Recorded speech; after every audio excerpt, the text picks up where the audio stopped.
right.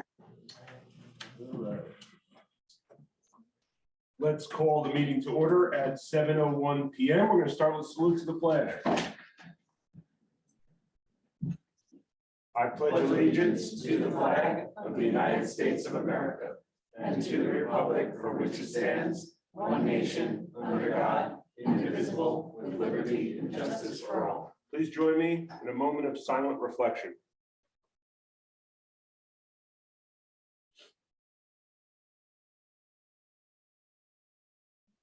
Thank you. Sunshine Law notice. In accordance with the provisions of the Open Public Meetings Act, public meetings may be held in person or by means of communication equipment, to include streaming services and other online meeting platforms.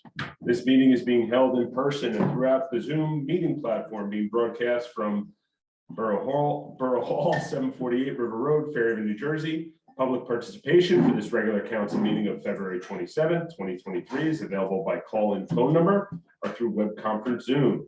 Members of the public will be on mute until it is time for questions or comments, which will be announced. At that time, the public has the opportunity to question or comment by phone or through Zoom by the raise hand button and will be called on at the appropriate time.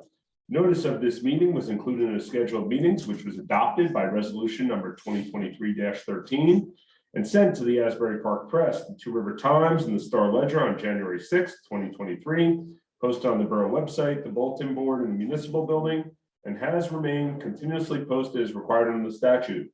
With adequate notice having been given, the Borough Clerk is directed to include the statement in the minutes of this meeting. Allison, may I please have a roll call? Councilmembers Cole. Here. Tony. Here. Potts. Here. La Barbera. Here. Net. Rodriguez. Here. Thank you. We are going to start with a workshop session on the 2023 budget. We're not going to do the Joe Rafferty's here for the. We could jump right into that as well. Do you want to wait? My guy Rich is just pulling it. Okay, that's fine. I'm sorry. Okay. The 2023 budget, very simple.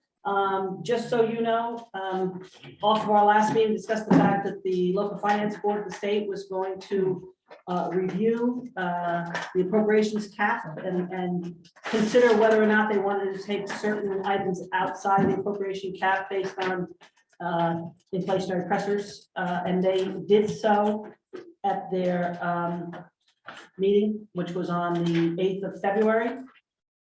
The items they took outside of cap at the February 8th meeting, following appropriations increased in excess of 3.5% for the 23 budget. Garbage, trash, removal, and disposal. We added recycling. Pension costs, both PERS and PFRS for the employer contribution, gasoline, fuel, and diesel fuel, and workers' compensation insurance. The appropriation cap taxation we calculated using the amount of the increase over the prior year appropriation exceeds 3.5%, which is the cost of living rate. The state of New Jersey, maybe Friday, sent out new levy cap workbooks for the CFO. I haven't spoken to Colleen today, but I'm sure she was working with them over the weekend. She did a quick calculation, and as you know, the governing body had already done. I had done a first round of suggested cuts to the budget, which you'll obviously review, and the finance committee will review as part of their meeting on the 1st of March. But we were still about $265,000 over the appropriation cap, which was much better than it was prior to they giving us a little relief. So what we'll basically need to talk about in finance, once Colleen gets the final numbers, is whether or not we're going to look to go back to the local finance board and see if we can use excess surplus to close the gap, or whether it's worth attempting to make cuts to bring us down below that.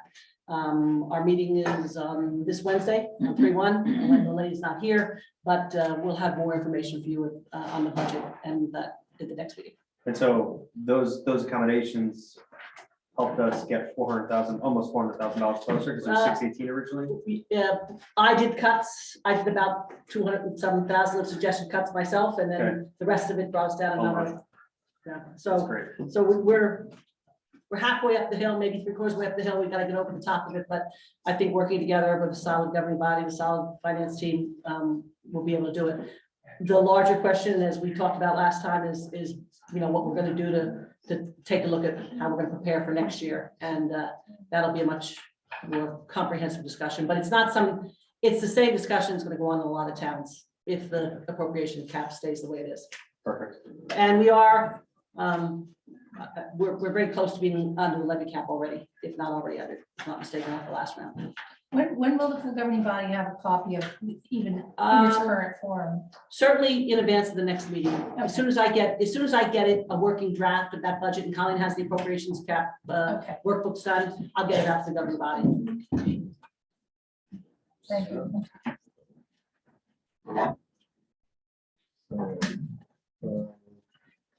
Mr. Rafter, you? Yes. ready? Good evening, governing body. Good evening, Fairhaven. This is Rich Maloney. My name is Joseph Raftery.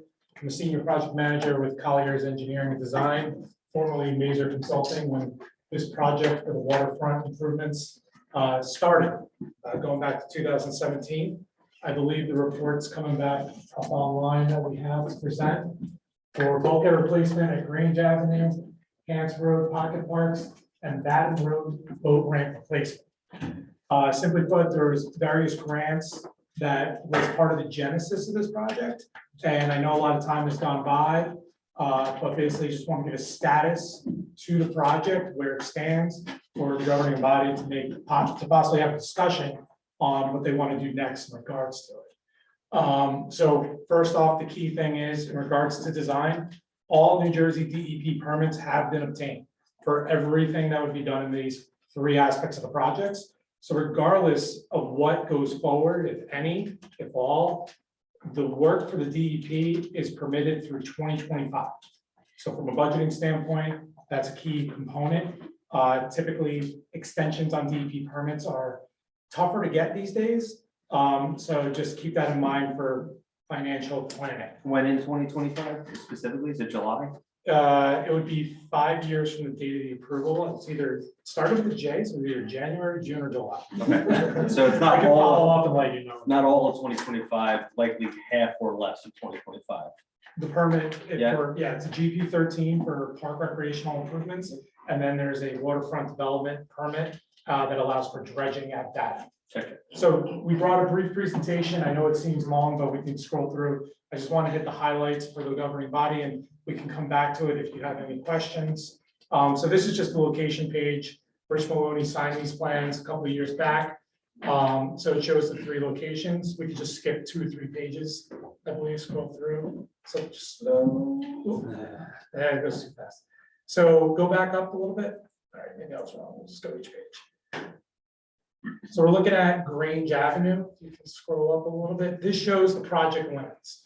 So considering the amount of construction that would be done here for this pocket park, the idea was to build up the failing bulkhead that you can see ties into the existing bulkhead to the property to, I believe, the north, if I'm reading that right? Can't really see from here. It'd be west. The west, West. I'm sorry, I don't see, the north arrow is covered by the zoom. I think. So pretty much we would be replacing the outfall pipe, and then as well as we'd be replacing the bulkhead here. It is failing. We were on site today. The timber bulkhead, especially along the adjacent property, is bulging out. And there's some photos that will follow these plans.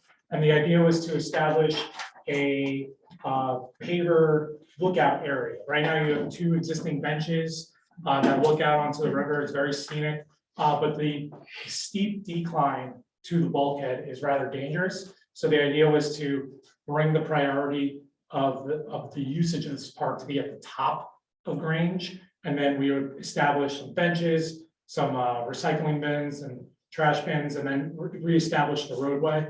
And I believe, did we get this one to be ADA compliant? Well, there's 2 sections of it. There's an upper portion, which is ADA compliant, and then down by the water, there's the only way to get down there is steps. So technically you couldn't take a ramp down there. So there's benches down by the water, but there's benches at the top of the hill to meet ADA. Hey, Joe, for a learning moment, can you define failing for me? And what in my head is, hey, I can, put a cinder block here and call it a day, or I need to do a full gut and replace. So if you want to just scroll a little bit up past the estimate and to the pictures, that might be, I like to think a picture's worth 1,000 words. So typically you'll have a sheeted bulkhead, you just might have to zoom in there a little bit.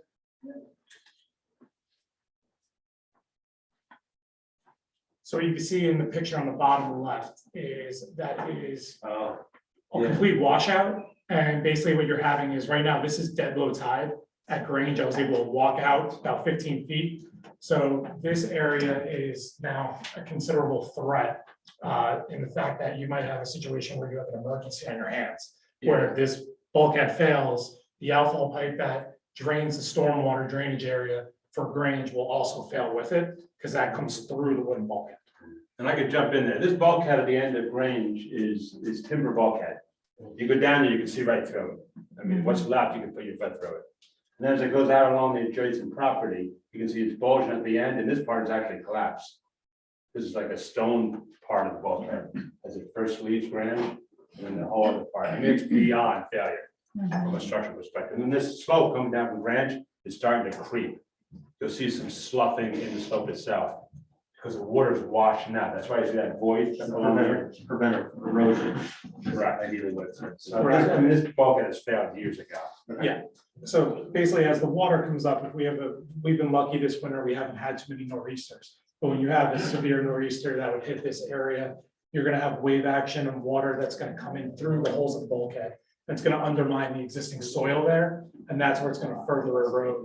And you can see, I think in the next page of photos, I took some photos looking up, I think, and you could see some of the areas that just, the concern is right now it's free access. So someone new to town might not know, they go down. I happen to live down the block a little bit, so I know, like, when my kids go on it, I get very scared. Is this the worst out of the three? Yes, This is yes, the worst. this is the worst. And there's no other option, obviously, besides a bulkhead, the living shoreline thing we're doing in the other park, the bulkhead's the only option. For this area, I say bulkhead's the only option. The DEP would have requested some other option, but the way the mean high comes up, it's at the water line. Nothing will really survive with the way that the river comes up. What does that mean, the mean, you said mean? Mean high water line Mean high is, water line. is like on average based on the tides coming in and out. This area, those living shorelines are great ideas. They do work in certain areas. But Here you're exposed to a northeast exposure, and you got hard bulkheads on each side of you. So anything soft in there is gonna get ripped and eaten right out. And the bulkhead's really the only way in this scenario. Do we know how much, I know how much the four projects cost. Do we know how much this project costs? They're gonna give you an individual They by are. site, So- and then I'll talk a little bit about the financing and the grant at the end. yeah, so roughly this one, we have the estimate attached to this report, but this was roughly, as of October, we are estimating 519 for this project as a standalone. So Before you, I don't know, since you're gonna be moving on, could you go back to the drawings and review the components for Sure. the end Grange? yes, so if we scroll back up.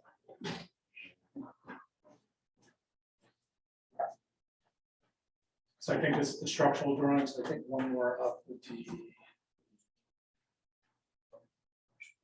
So from an aesthetic standpoint, what you would have is ADA compliant ramp.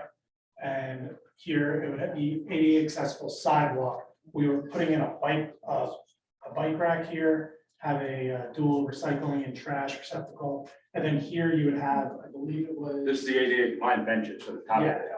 So this whole area was gonna be clay pavers, I wanna say, like kind of like that red, Cambridge Architect type paver that you see a lot of. I think we had a specific type picked out. Again, that could all be revisited. This is from years ago. But then from there, we're gonna have concrete steps coming down to another viewing platform. So that area wouldn't be ADA compliant, but once you have that bulkhead established, you would actually have a viewing platform for those that can come down here with 3 additional benches. And there'll be a safety feature, I assume. Yeah, I believe that we have a guard railing that would be coming around the bulkhead. Correct. Joe, you said 519, but I assume that includes all the work you're talking about. For Bike this- rack and the Yeah. pavers. Yeah, so if you go to the estimate, we show that we have about 40 to 45 items in it. So we're estimating a mobilization. Is there a cost for just doing the bulkhead? We could pull that out. Can we scroll in on the estimate? Sorry. And zoom in.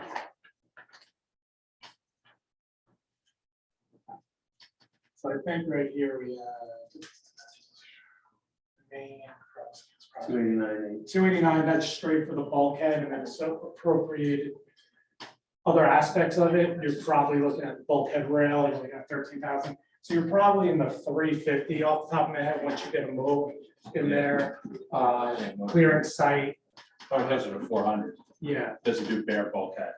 So really the park amenities, that's kind of That's the easy stuff.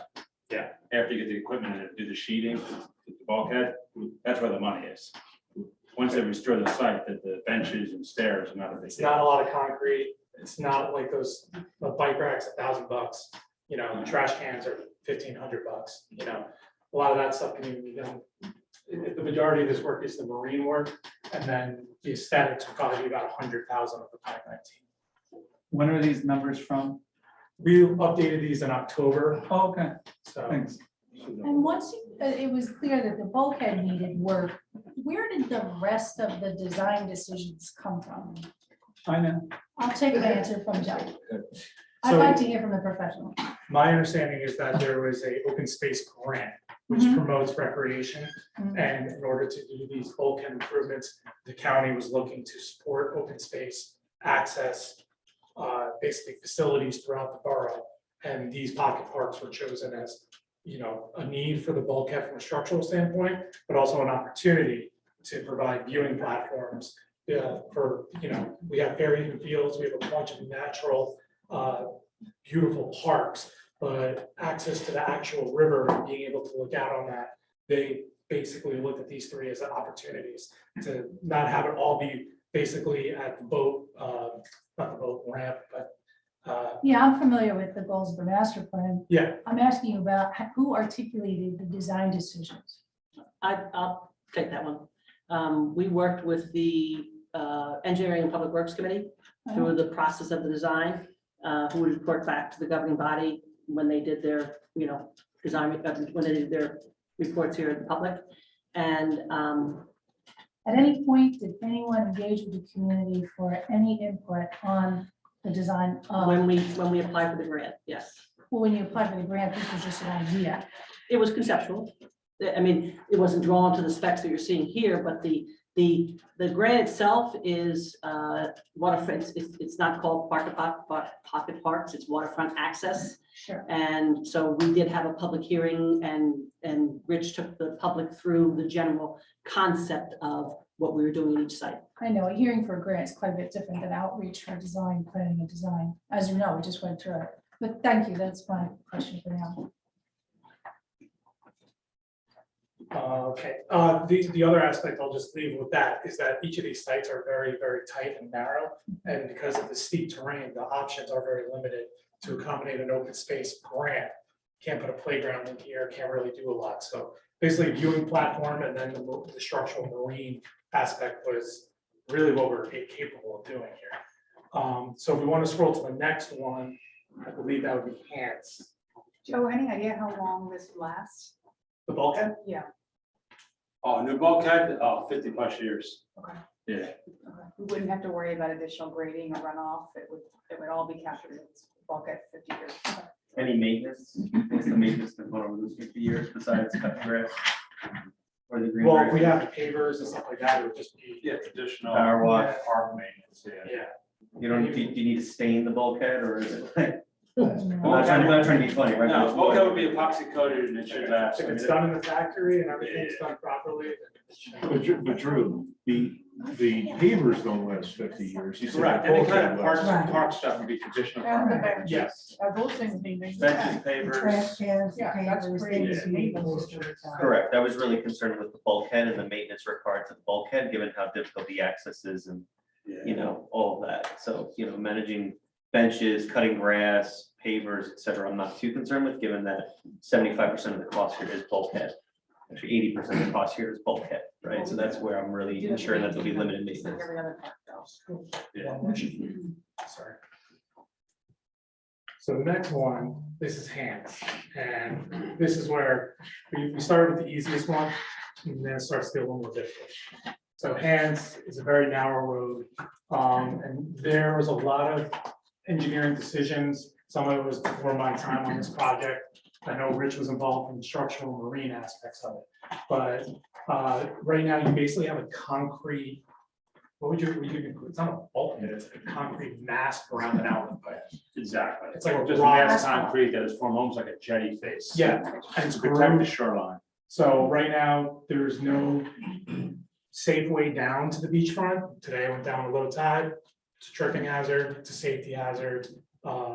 So basically the idea was to build up this site from basically having a staircase to access to the water. But then here you would have, again, another viewing platform with benches. And then here, because of how steep it is, you're able to get, I believe, the asphalt would not be ADA accessible, but you'd be able to get a kayak launch type thing.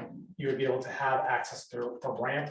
If you wanted to go there, you wanted to wheel down a stand-up paddleboard, you could do that. And then here we would have a staircase that would come down and meet grade at the new proposed platform. That would be about 3-4 feet up from where it is right now. So again, right now, if you go down that road, it's kind of, you have the gates and there's no real invitation to go down further. So the idea was to help beautify this area. And again, at the end of it, we would have a receptacle, I believe you have a bike ramp.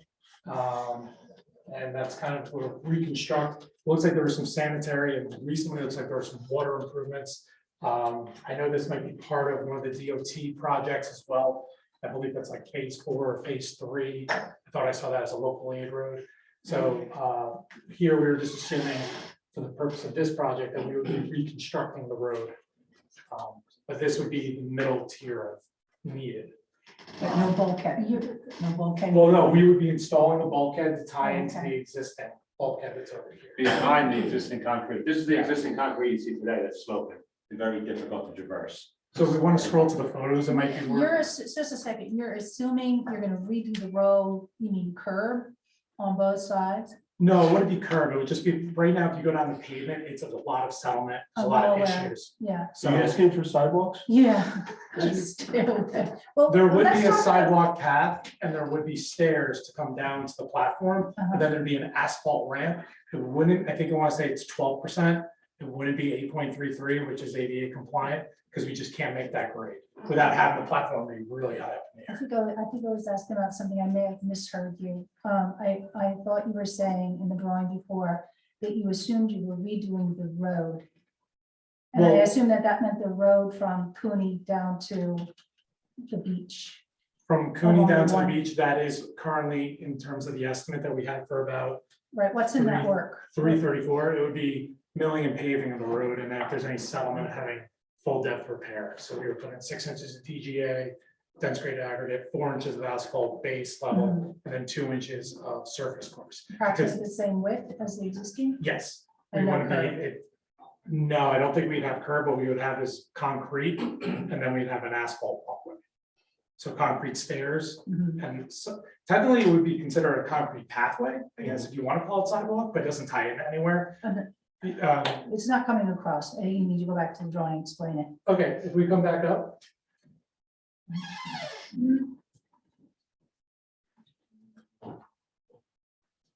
One more sheet, apologies.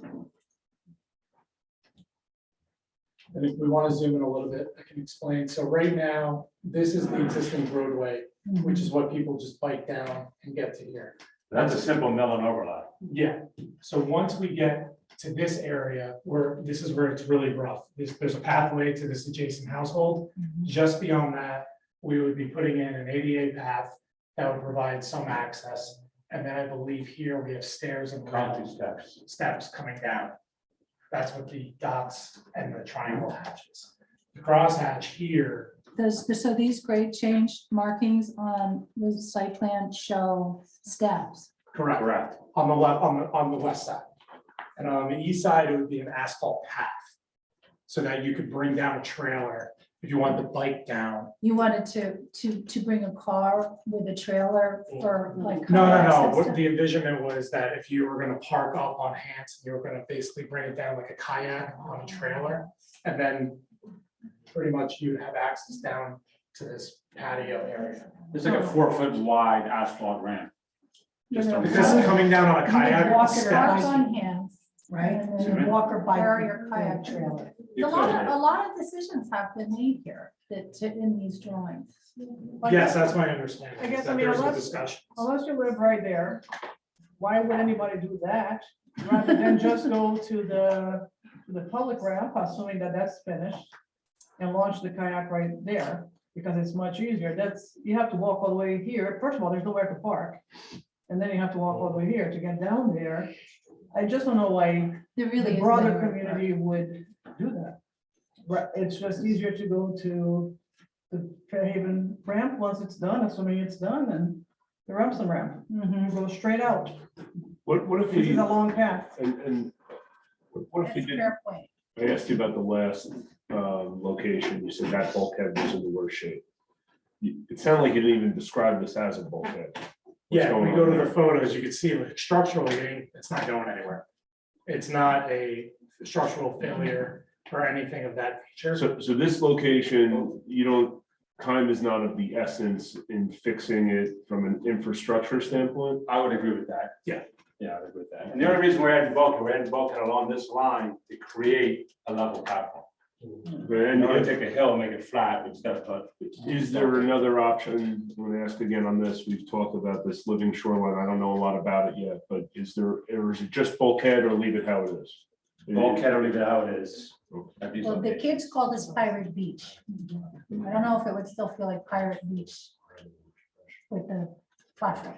Well, if we go down to the photos, I guess, again, the idea is if there was a way to put it so that people could safely get down there, because right now you're kind of jumping about 3.5 feet and you're using adjacent properties to kind of get down there. So that's part of the issue. I think I would say that. Yeah, perfect. Sorry. And at the end of the day, right, Joe, like, what the intent of it and all that, your directive 3 years ago, 4 years ago, 5. 17. right? yeah, So, coming up on 6 years ago was, hey, we have this open grant. Mhm. It has to be waterfront access based. We have these 3 areas. And you were tasked to maximize the functionality from a cost-effective perspective to deliver this, right? So if the intent of the governing body is to question what the functionality is, that's fine, but this is the output of what was originally provided, right? Yeah, the way that I operate is that whatever ingredients you guys want to bring to the table, I'll make you whatever meal you want. At the time, this is what was brought based on meetings. I wasn't a part of all those meetings. I was kind of brought in at the end. And basically trying to just bring this into the next phase, to figure out if it's gonna move forward or not. But again, if we've had discussions about if changes need to be made, it's line work. The grading, the Right. topographic survey, the structural analysis of what can be done there, it's all there, it's all done. And Councilman Neff, I think what I hear from you is you're saying that the only reason to go there is proximity driven. Yeah, Close. because it's farther away to walk. Look, you can see from the picture how But- far it is yeah. to even get down there. It's not practical. I understand. I guess I'm just saying, I guess everything's relative from the standpoint of, you could argue we don't need any boat ramp, we could go to Rumson, so it's just a matter of what's the proximity relative to something else that someone's willing to do. Do we need more than one access point in town to do that? Right, especially considering that Hance and Grange, these 2 projects are literally 1 block away from each other. So, and this is an area that not a lot of people from the community, unless you live right there, tends to use. So you're putting in a tremendous amount of building into a Small area that small area can't that be may or may not be used by the broader community. So I'm not used. sure. That's just my I understand where impression you're on that. I also personally like the way the Grange Park looks. I like it the way it is with the grass. It's beautiful. Do we need a platform? I'm not sure. I guess that's a general opinion. It's beautiful. It's natural. Can we, Teresa, has anyone approached the neighbor to Hance to see if they have any interest in acquiring the property from the borough and providing us with an easement? Well, that's like Rich pointed out the last time we talked about this, when you'd have to offer it to either neighbor on either side. Okay. Have we done that or no? No. I think it might be worthwhile to Ralph, are you here? Do you want it? You want it? We'd be very interested. There you go. You know, it might be worth looking into just so that we have a full set of options on every park. And once we hear the financials, we can make a determination on the big picture on what we want to do. One thing that would be helpful, Mayor, is from my understanding, these three places are, might use the wrong terminology, tax waterways that have been around since the 1700s. So I think just thinking through that and understanding, I don't know if my date's right or not, but they've been around forever. Yeah. And we've owned them forever, and just understanding what that means. I'm just like, And I'll just add a thought, it's related, but I want to add it now so it can be part of how we process the presentation as you move forward. Access to the waterfront, noble goal, well worth doing and providing for our community. And those even outside the community, if it's funded through an open space grant or Blue Acres, it will be accessible and available to anyone in the area and beyond very well. But access can be interpreted in many different ways. Recreational access, like the ability to launch a kayak is one type of access. There's passive access, which might be a view shed and a pleasant place to sit and watch the sun or the water or the swans. And then there's a range of access. There's even a wildlife access, but there are nuances to the term access. And I would just invite really everyone to think about that. What is the appropriate access? Given that that is a goal, what is the appropriate type of access at each of these locations? Obviously, the boat ramp has a definitive level of access that's been predetermined and is useful and needs attention. So I'll just wanted to lay that out there as food for thought. And I know that there are multiple variations of these plans before they got to this point where we did want it to be accessible to all. So that involves switchback concrete stairs and ramps. That became almost a visual pollution. So this was the retract it. Okay, how do we meet the needs of the grant? Provide access at each site, but also state it's not going to be accessible for all because there's going to be stairs and steep ramps involved. So that is something that we've had those conversations, I know, in the past. So the final one we can go through if you want is Batten, is the boat ramp. So I think that's the next plan. And this again has a DEP permit for dredging. I believe the maximum is 300 cubic yards. I know this had multiple iterations. There was an extension of the ramp. There was I think it was going to be lighted. It was going to be a floating dock. The DEP basically squashed all of that. And now what we have is putting back pretty much what's there. Right now, the asphalt is pretty ripped up. A lot of potholes. It's filled in with stone. And basically, if you go to the next plans, next set of plans, it kind of shows the limit of what we would be doing. We'd be putting in asphalt and then we'd be putting in grooved concrete. And then because of the limitation, we're dredging it, but you'd still have that. It won't always be in the water. It won't be a true boat ramp where you always have access to water. You'll have to walk through the muck in order to get to the water in certain tides. And that was because of what DEP regulated on what we could do and how far we could expand the boat ramp. Pretty much had to match the limits of the existing boat ramp, which is pretty much right here. We Which went is- as far as we could. it's just a like for like.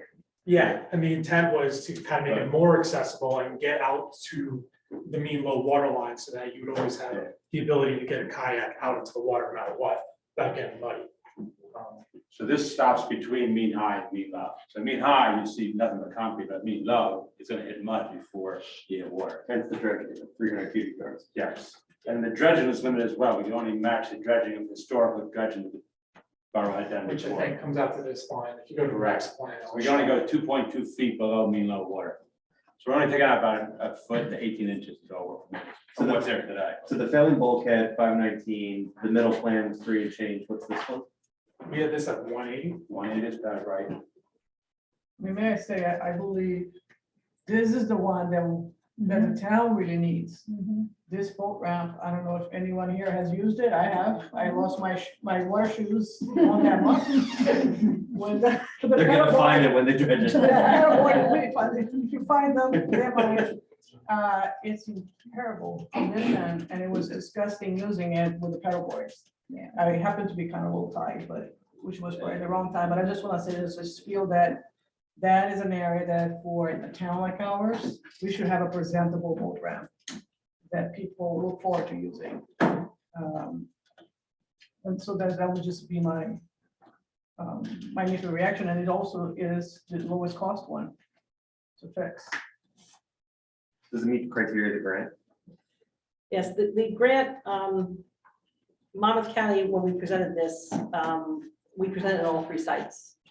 And it's a 2014 grant, and the county is doing 2 things. First of all, they're redoing the whole open space grant application program, which is a work in progress, but still in front of the commissioners to make some decisions on. But this is a 2014 grant, and they're willing to work with the borough to say, as long as we can increase, they're aware of the fact that the costs have just escalated, that everyone's in the same boat, that projects that they anticipated coming in at X are coming in at Y. So the county is, instead of saying we have to finish all 3 sites to get our 250,000, they're willing to work with us and say, as long as you're increasing access to the waterfront and you can do any combination of the 3 sites, it's a matching grant, so we have to spend 500,000 to get our 250, 250 and 250 to get our money.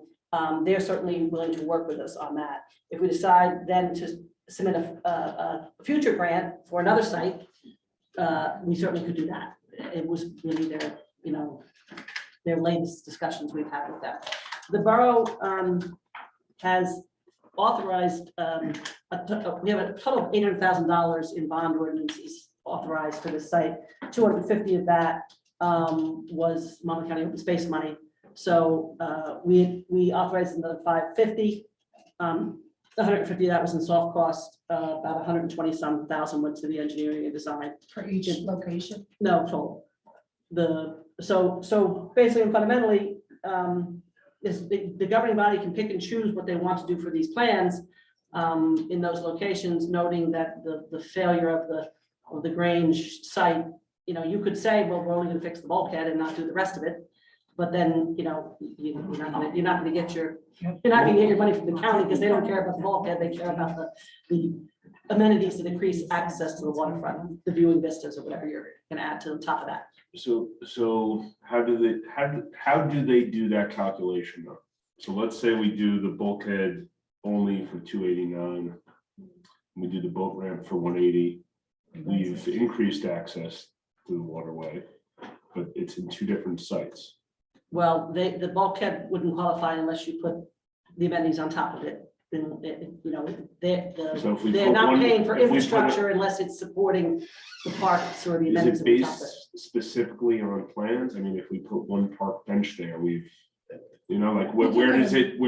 do they make that Well, it would determination? be on the cost of the project, the improvements that you made. So, if we're discounting the bulkhead, which was, call me $300,000 of the 5 and change, take that out. They're taking it totally out. Yeah. They're not, okay.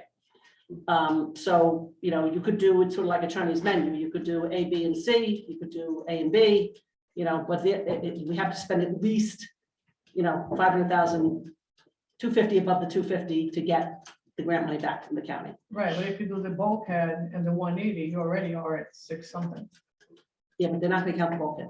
You're not gonna count the bulkhead. Not unless it is.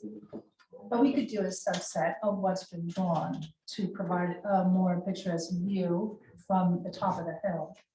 I personally don't think the bulkhead and the platform at the bottom of Grange, that feels like an invitation for a problem. I also think that the railings are not attractive and, the natural setting is very lovely as it is. I do think it could get a little more attention. It's not going to come anywhere near $150,000, but we should talk about what it needs and what is right and balance the livability issues the folks might want to be here to talk about with how we do thread the needle to take advantage of the grant.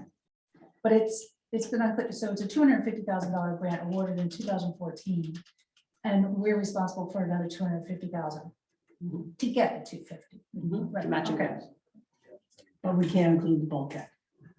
The trade infrastructure projects, no. They'll put in, a deed of open space easement on top of it. They want to increase the access to the waterway from a park perspective. But if we improved visibility at the top of the hill, would that count towards the project?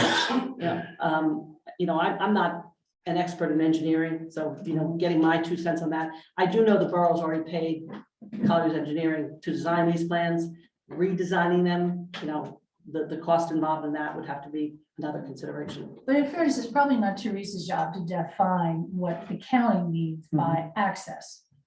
Understand.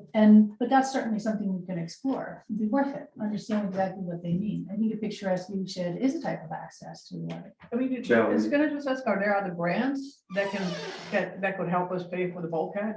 That is not. I'm not aware of any current grants for bulkheading. I'm sure Colliers is a better expert than we are. There is a shoreline protection program, the NJDA. I've been applying for it for another client of mine for coming on year 5.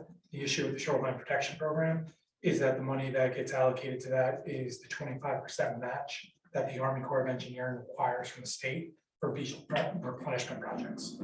So instead of helping out municipalities, what tends to happen is the Army Corps is going to do dredging project from Deal up to Long Branch. Then they take the 25% that could go to that, and they just give it to the Army Corps, and then the state can wash their hands of it. Other than that, there's some FEMA applications that you can do, FEMA brick, but that again is a benefit cost ratio analysis that needs to take place. And for a size this big, and probably won't weigh well. If it was all like, we're in a different town that had a very long run of bulkhead, those type of projects do score higher on those. I don't know if it'd be worth the analysis and design and, to apply for those type of grants. Yeah, there's a fair amount of upfront costs. Yeah. The engineer and do the analysis. In Collier's professional opinion, how do you interpret the access to the waterfront? Do you observe it as putting a couple benches up top and observing out, or do you observe it more? It could be worth as, again, it's gonna come down to what the county says. It's their grant. And the people that ran that grant in 2014 might not be there now. So it's an interpretation. They might want connectivity to the construction limits. If my limited disturbance is to the bulkhead, I want to be able to go up to that bulkhead and view it. If you guys want to just do improvements at the top of the hill and handle the bulkhead separately, that might be what the county states is what you can do. And that's the only thing I can think about in terms of connectivity of the limited disturbance for project like this. The way it's shown now, you need the bulkhead to build the platform, so it kind of gets integrated. Once you pull them apart, I think the county's gonna be aware. Each of these sites are so uniquely different that the design response needs to be different, and even the definition of access at each of these sites is different. Doesn't necessarily mean you have to be able to go and touch the river with your hand, it's going to be different at each location. But he's also saying though that the definition of access is gonna be predicated from the county, with how they interpret it, right? So we can I interpret it what understand. we want, but they'll ultimately decide what, It's their choice. it's their choice. But if you got benches 50 feet behind the bulkhead, they're not gonna integrate them. Do you think they can give us some sort of an idea without a total redesign? If we explain to them what we're trying to achieve there?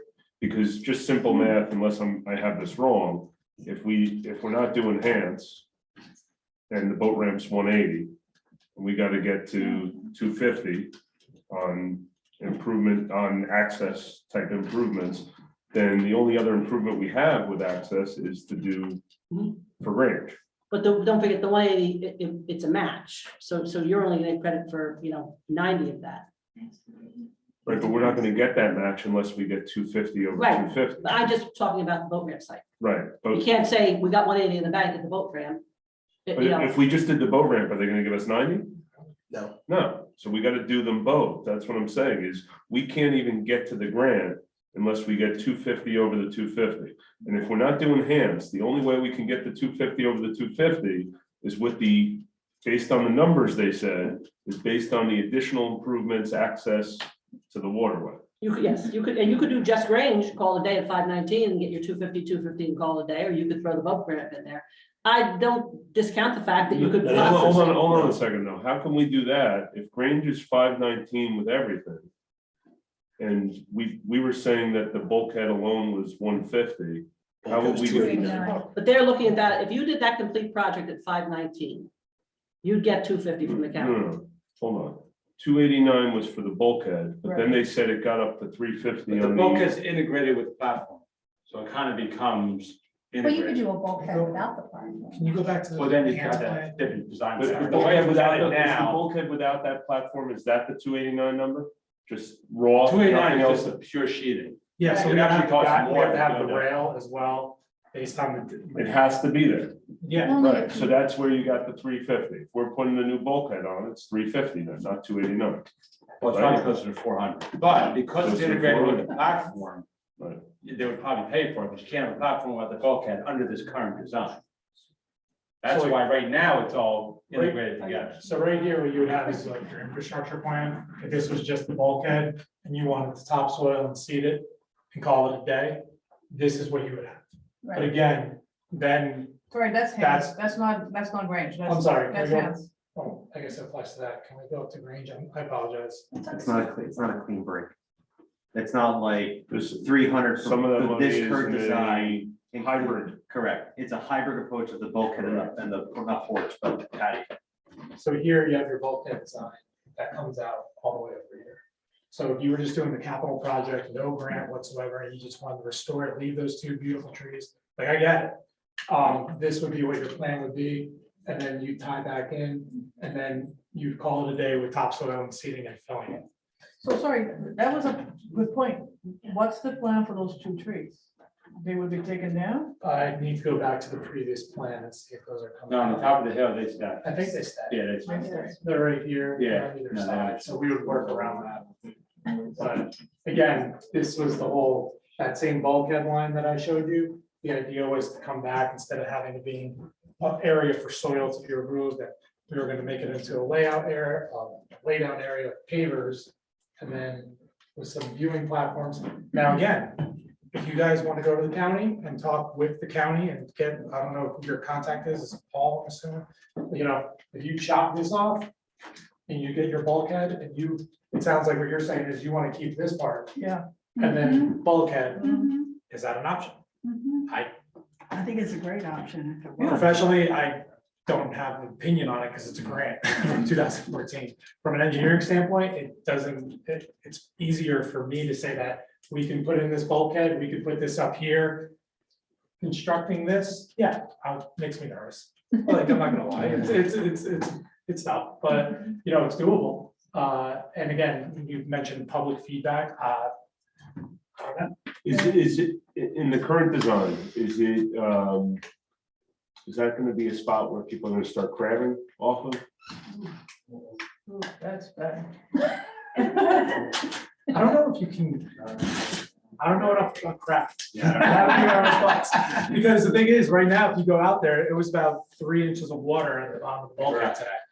So do you need more depth? Do you need to get out further to do crabbing? Yeah. They don't now. Like the dock? They don't now, it shouldn't invite them. They're gonna be higher off the water. Yeah. I don't think you can get to them from there. Right, now you can't get down there. You can't grab there. Either way, I mean, You'd be surprised. So, Do you feel like we need to review Batten a little bit more? that would Do you think be, we went through all three sufficiently there, or? I think can't that's speak for probably everyone. I feel Very controlled by the comfortable. DEP, would that be a fair statement? It sounds like it's Well, already yes. established what you can do. the bulkhead, unfortunately, yes, because we had, I believe Bulkhead. there was more, the boat ramp was more grandiose. There was a floating dock request way back when, so you can get more access to it. And for whatever reason, the DEP argued that you had to stay where it ends. So it's really a maintenance project. Right now, the asphalt is spalling, it's failing. Depending on where the tide's at, you don't see the potholes. So that's the health and safety aspect of that one. But it's twisted ankle versus a failing bulkhead. And how does river rats, they're right there, right? Yes. How do they get their boats in the water? They have their own ramp? yes, they have a dog. Yeah, and they have some mechanism they use that's, you know, helps move some of their smaller boats in. It's They like, have it looks like it breaks right the inside. They have a I don't long say dock and then crane, they but have it's floating, similar to- floating, Looked at it in that. docks that they get out of. They Yeah, don't, they don't, well, they also use the ramp. Have we ever What is looked smaller into a public-private We've relationship? discussed that, there was no interest at the time. No interest. Ralph, you interested in that? Mr. Mayor, may I offer just kind of what I'm hearing, just that we have a lot on the agenda tonight? And it sounds like there's one at least additional piece of information we need. But it sounds like the like for like this on the boat ramp sounds that we are kind of interested in. The middle option, I forget what that was, it sounds like we're not. Mhm. And then this option with the family bulkhead, I think we're all in agreement that the bulkhead has to get fixed, now. The question becomes is to the extent that the grant covers the extent of the scope of the work That that's we're there. doing the extra work. So, that counts. Exactly, so I think it would be, if we take the middle one off the table, because we're all in agreement that we don't want to focus our energy right there right now. The boat ramp, okay, sure, now we're just trying to find the other 170K, so we can get a matching grant, right? That's what we just talked about. If we go back to Paul at Monmouth County, I don't know the name of the component, and provide an overview of what we're doing, to what extent the grant will cover, to what scope of work, and come back with that data point, that should provide some really clear next steps for us. And I'd like to add something, if I may, Mayor. At this point, it was very good to unpack this a little bit here. But we also need to send these plans to the Environmental Commission and the Planning Board, and that's going to provide another opportunity, albeit after the fact, for the public to weigh in. Given that these drawings have gone to completion without any participation from the public, I'm not comfortable with it. Even if there is a grant, I really think that the community has, and it's our obligation to provide an opportunity for the community to speak to these projects about what they think should be there. So, and of course, the DEP permit requires that we circulate and transmit those plans to the Environmental Commission and the Planning Board. I would suggest that we do them sequentially, 2 different months. So it may require more than one meeting at each body, but that way, if anybody's really interested, they can attend all those meetings. We did satisfy the permitting requirements through DEP. Yes. Yeah. we have current- Well, I'm aware that the clerk's stamp was used to receive those drawings. However, they were never transmitted to the Environmental Commission or the Planning Board. So that needs to happen. We get copies, I get a copy, one goes to environmental and one goes to planning, I get 3 sets. Yeah, but that hasn't happened yet. We've had some time, but It we can do it now. happened. It happened in the past. Joe, Well, I'd suggest we do it again, because those that are involved claim to have not seen Can I it. ask one engineering question? If we were to do just the bulkhead, does it still have a 50-year lifespan? Yes. Okay. Joe, just one more question, Mr. Mayor. Joe, how long would each project take? I'm trying to back into our grant, to our DEP expiration. So let's assume it's July of 25, right? How long does each one of these take? And if we needed to request an extension of the permit with DEP, what does that process look like? The only time I've gotten a DEP extension request, the DEP said to reapply because the rules change. Okay. Unfortunately, depending on, and I have to double check if there's been a change in the DEP rules and regulations, then the extensions go out the window and you have to kind of start over. Is So- there any work here, Joe, that you think wouldn't be approved given the new stormwater regs at the state? Well, I know that the other permit that still needs to be obtained is soil erosion, Yeah, but based on the square footage here, I don't think we'd have to install any infrastructure or anything like that in the stormwater regs, because the impervious that we're putting in is pretty minimal. I think with time inspector, your bigger concern is the Monmouth County's patience in the grant that's a 2014 grant. And if they wanted to do bulkhead alone, I'm just thinking out loud here, but they can get a Zane letter and just replace the bulkhead if they want to forgive the grant altogether.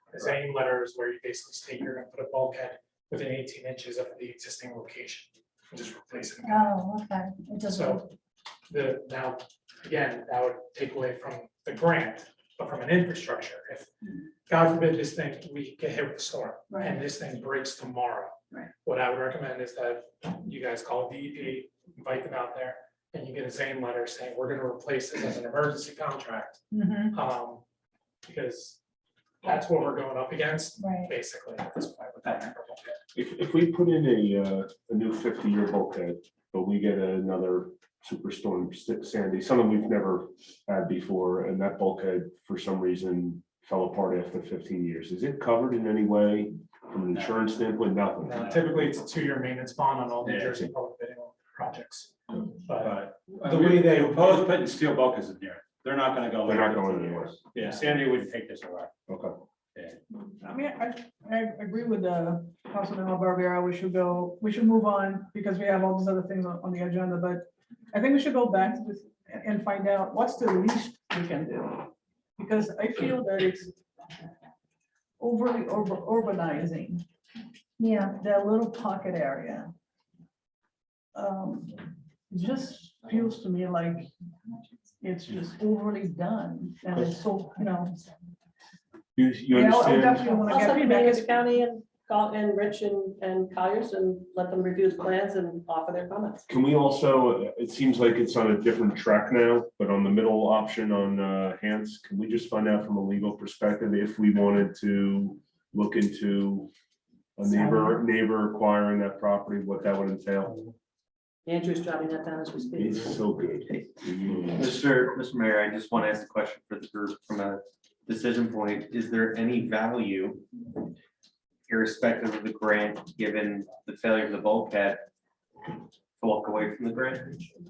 I think we'll figure that out once we get more I information. just want to put that out there that just because the grant's there doesn't mean you need to use it and weighing that. And I think what we're finding ourselves being presented with this year specifically are numerous projects that are requiring us to adapt how we're approaching process and engagement. So if the bulkhead's failing, then that's a requirement and that's a focus. It might not be a bad idea just to bring that into the discussion when we come back. I think it's something to definitely consider. But we might also be talking about spending $100 grand to earn 250 grand. So if we can find, maybe there's another way to slice the pineapple and find another way to do it. Yeah. Even if it's putting in additional work in the boat ramp. I don't know what that might be, but I think we should consider it. What was the cost of Hans Road? That Hance. 334. 334. And yeah, I mean, for batting that boat ramp, the road leading to the boat ramp, maybe that could be Milton paved if you need to get the numbers up, provide further access.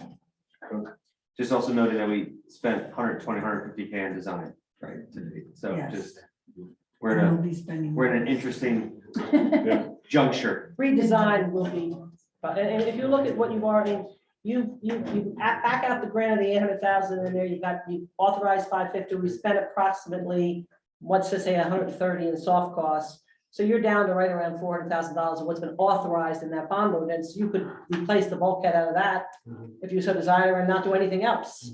But that's not necessarily, but then that's all borough funding. Right. And you're not making any, And design costs can't go towards the grant, correct? no, but that was all the borough. We'll follow up with Monmouth County and Yeah. hopefully get a data point. How are they quick to respond? Is Paul quick to Paul, respond? he'll be back. Teresa, pretty I'd quickly. like to be included in that as a representative from council, if that's okay with you. Well, Mayor. it's really an engineering and public works, you're already on that committee, Judge. Great. So we'll try and have that call before the 13th. Let's do it. Gentlemen, thank Yeah, you very great much. job. All right, Thank appreciate you. it. 6 years in the making. History lesson. Thanks. Yeah. All right, we are now moving along to a borough facilities update. We are going to start with Gable Associates, who is attending via Zoom. And we're gonna try and keep this one in 15 minutes. 10-15 minutes, Mr. Mayor, that's correct. Great. Mr. Gable, sorry, I'm sorry. I can share my screen if that's easier. Yes, please. Not this one, Allison, this is, I'll share. Andrew, good to see you. So quick background, just so the public and everybody's tracking, right? We had a feasibility assessment conducted to determine whether or not solar makes sense. Initially sought out to do the police department. We then added in Borough Hall, DPW, and the concession stand. The governing body was on board with the idea of solar as long as it made sense, both from a financial perspective, economical perspective, and other factors. So Andrew's team, over the last several weeks, have come on site, conducted some really great analysis. There is a very detailed presentation that'll be made available if it's not already available to the public. And what we've asked Andrew to do, Mr. Mayor, is provide a 10 to kind of 15-minute overview, offer some time for questions, and go from there. Beautiful. All right, so I'm going to go through this quickly. Please bear with me, and I'm happy to take questions at the end. I'm Andrew Conti from Gable Associates. We are a energy consulting firm. We are not developers. We've helped many public entities in New Jersey navigate the solar waters over the years. Solar has a lot of benefits to the municipality. We've looked at a few buildings, including your newly to be constructed facility. On them, we've found that there are some usable areas for solar arrays. Long story short here is that we wouldn't necessarily recommend all of them. We do our assessment both on the actual space available, but also the electricity usage. For the facility that doesn't exist yet, but is being built, we had to make an estimate of what the usage would be in order to come up with a sizing. It's important to know in the state of New Jersey, you can't size a solar array more than 100% of what you would consume in the facility. That being said, you're really more restricted by space, except for at one location, DPW, where you are restricted by your electricity usage. And in which case, we wouldn't really recommend doing anything at the concession stand, just to be clear, because it requires cutting down some very large trees and putting panels in on a pitched roof, which requires mechanical attachments, which creates the potential for leaks and problems with the roof in the future. The new building and the Borough Hall, as well as the DPW, or what will be the library, I suppose, not the Borough Hall any longer, will have a flat roofs, and those flat roof sections can have ballasted systems that simply lay on top based on their own weight. In this way, they don't require penetrations to the roof membrane, ergo you could maintain your warranties on those roofs. We did our assessment looking at the physical space and your electricity consumption, and we recommend about a 72 kW portfolio size.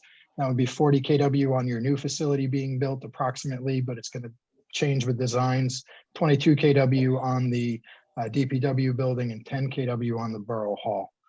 What it's important, I'm not going to take you all the way through all the little intricacies of this, but there have been some developments in the solar market over the years. If you had known solar in the past, we are no longer dealing with that market space. There is a new incentive program in the state for projects like yours. As a public entity, you'd be eligible for $120 per SREC 2 or megawatt hour of solar production once the system is operating.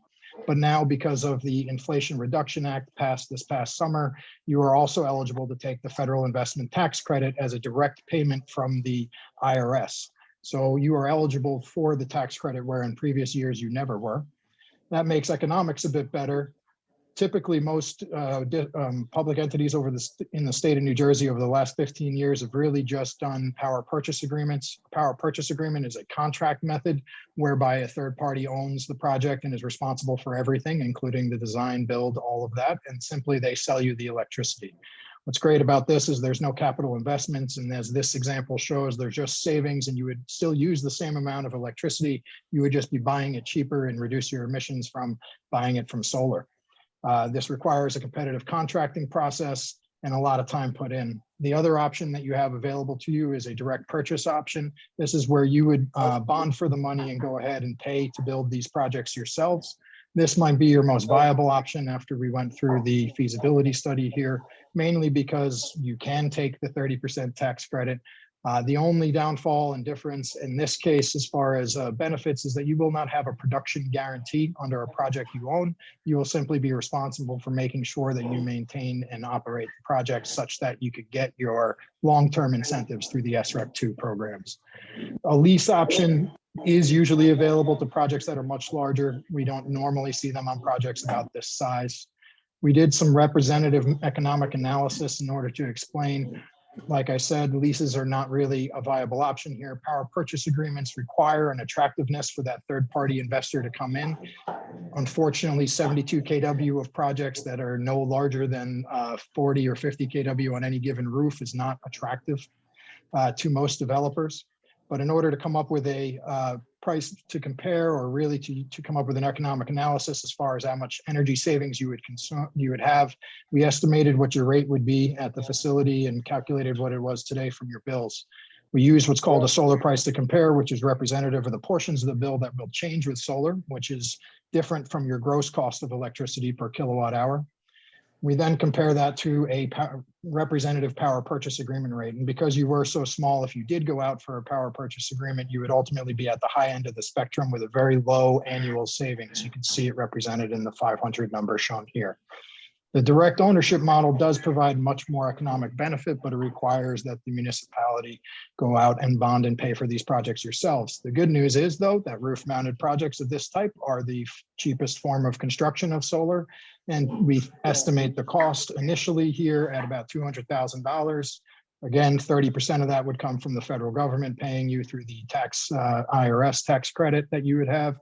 And then you would have additional revenue coming from the SREC 2, which is fixed at $120 for 15 years, and you sell all that. So that'd be approximately $11,500 a year at this sizing that we're talking about. Ultimately, you'd also have the savings from the avoided cost of not having to purchase the electricity from JCP&L. And then you would also have ongoing costs of insurance, O&M, and equipment replacements. That all being said, we think that at a rough high level, you could pay this project back between 7 and 10 years, depending on how much your borrowing cost is. And we would want to do a much more robust economic analysis, deeper dive once we do have a relative cost for bonding and some more details on estimated costs for construction. At the end of the day, though, again, we wouldn't recommend putting it on the concession building, concession stand. We do recommend putting it on your other facilities, but obviously the design of the new construction and the solar that would go on it would have to be matured together as you review what HVAC equipment or vents and penetrations might go through that roof. It would further reduce the area for solar on it. That being said, we do think that the direct ownership option is your best option if you're going to do it. I'm happy to go through any points and slides that I've gone over, but that's the executive summary. Can I ask a question of clarification? You mentioned that the DPW uses less energy, so the amount of solar panels you would put there would be constrained by the energy use of the DPW, but then you mentioned something about getting a portfolio. So I just wasn't sure, would this be on a portfolio basis for the 3 buildings, or is the number of panels constrained by the energy use specific to each building? So it has to be specific to each building. The portfolio is just the total of each individual building, but they would basically be individual solar projects when you do the analysis on them. But ultimately, because you could be paying for all them together, could lump them together to do the financing and look at the financial situation. What I was saying about the DPW specifically is that the roof space is enough that you could fit 75 kW of solar. But unfortunately, based on your electricity consumption, you only need about 22 kW of solar to do 100% of what that facility consumes in a year. So you wouldn't be able to put 75 up there. You'd only be able to put the 22 up there. And so that being said, we would say the total portfolio of all 3 buildings we're recommending using would come to 72 kW. But the DPW building would be the only one that's restricted based on its electricity consumption, not its amount of available space. Your other 2 facilities we're recommending could take more electricity if you could put the solar up there, but unfortunately you don't physically have the space for it, which is what's represented in these highlighted numbers are our recommended system sizes. I'm assuming that this may be something for the future, but I mean, if we have electric vehicles, publicly owned electric vehicles into the future, I'm assuming that means that we could put more panels at DPW and charge them there. Correct. If you increase your consumption and you could use an estimate for that, if you're changing over vehicles in your fleet and you're going to charge them at the DPW, then yes, the DPW consumption would go up and we could increase the size of the solar array there to match. Because we are maxed out on the other ones. The legal limit is 100%, right? You can only do 100% of what you use. Can I understand something? I thought I heard you say that it would make sense, we'd be paid back in, was it 8 to 10 years, you said? 7 to 10 years, depending on final numbers, yeah. Okay, but Could be quicker. Something must have went totally over my head. The total installed cost is $200,000. You get 30% off in tax as a tax credit, so it's 146. 146,000, right? That's before it's financed, I'm assuming, because we're borrowing money. No, Nope, you'd have to finance the whole thing, and then you'd have to get the payment back from the IRS for the 30%. Oh, Okay, let's take that even out of the equation. The potential estimated savings are 8,500 a year. That would be your avoided cost from electricity you wouldn't have to purchase. But then on top of that, because of the state incentive through the Successor Solar Incentive Program, where you get $120 for every 1,000 kilowatt hours of electricity you produce, and that would happen for all 15 years of that program, you would make about $11,500 a year on those SREC sales. So it'd be the 8,500 plus the 11,500 minus your ongoing O&M costs that goes towards paying off your debt. right. So ultimately, it's about $15,000 a year towards your debt.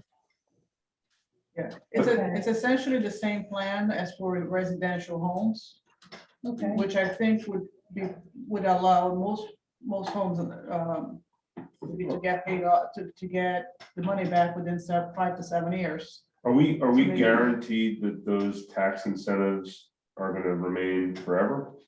Is that something like? The you're investment tax grandfathered credit- in with- Are you The investment tax grandfathered in credit when you- happens once. Sorry. You're talking the 120, you're talking the 11,500 Yes. revenue. So Andrew, the 11,500 revenue is not guaranteed, but you haven't seen the law change in such a way where we wouldn't get it. The $11,500 is based on selling credits that you get based on your production. So it's not guaranteed in the sense that you have to produce the electricity in order to receive that credit, but the $120 per 1,000 kilowatt hours produced each year is locked in for 15 years once you're accepted into that program. Meaning is we estimate your systems altogether would produce about 96,000 kilowatt hours in a year. You'd make about 96 SRECs that could be sold at $120. And that's locked in, that $120 is locked in for 15 years once you're in the program. That doesn't change. That's a change, right? In the past, those costs were variable. That was in the past variable cost, right? Correct. SRECs were in the past Yeah, a right. commodity in a commodity market. And then it transitioned to a different program where it was fixed.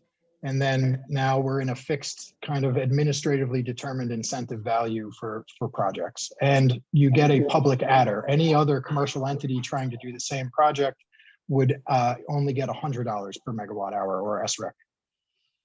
Are there any fixed costs for maintenance annually? Yeah, we assumed about a $5,000 a year cost for O&M and insurance and savings towards equipment replacements. Because eventually, because you own the project, you would have to replace certain pieces of equipment, specifically the inverter, which is a piece that fails the quickest because it changes the electricity from direct current to alternating current for you to be able to use it in the building. Without that piece of equipment, you can't get the electricity to your meter.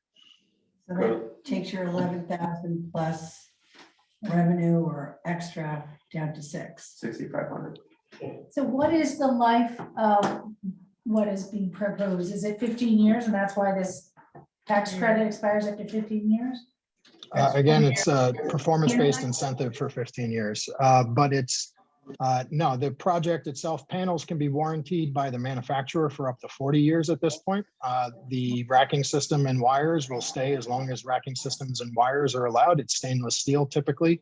So the only piece that's weak and will need to be replaced over time without something catastrophic happening would be that inverter, which they cost about $10,000 to $15,000 each, and you'd probably have at least one per site. So let's say we decided this is something we were interested in, but we're just not ready immediately. And we want to move, and we want to keep moving the building forward. Yeah. Is there specific changes from a design standpoint? Is there anything that's going to hold us up from putting these on if we decide to do it at a later point?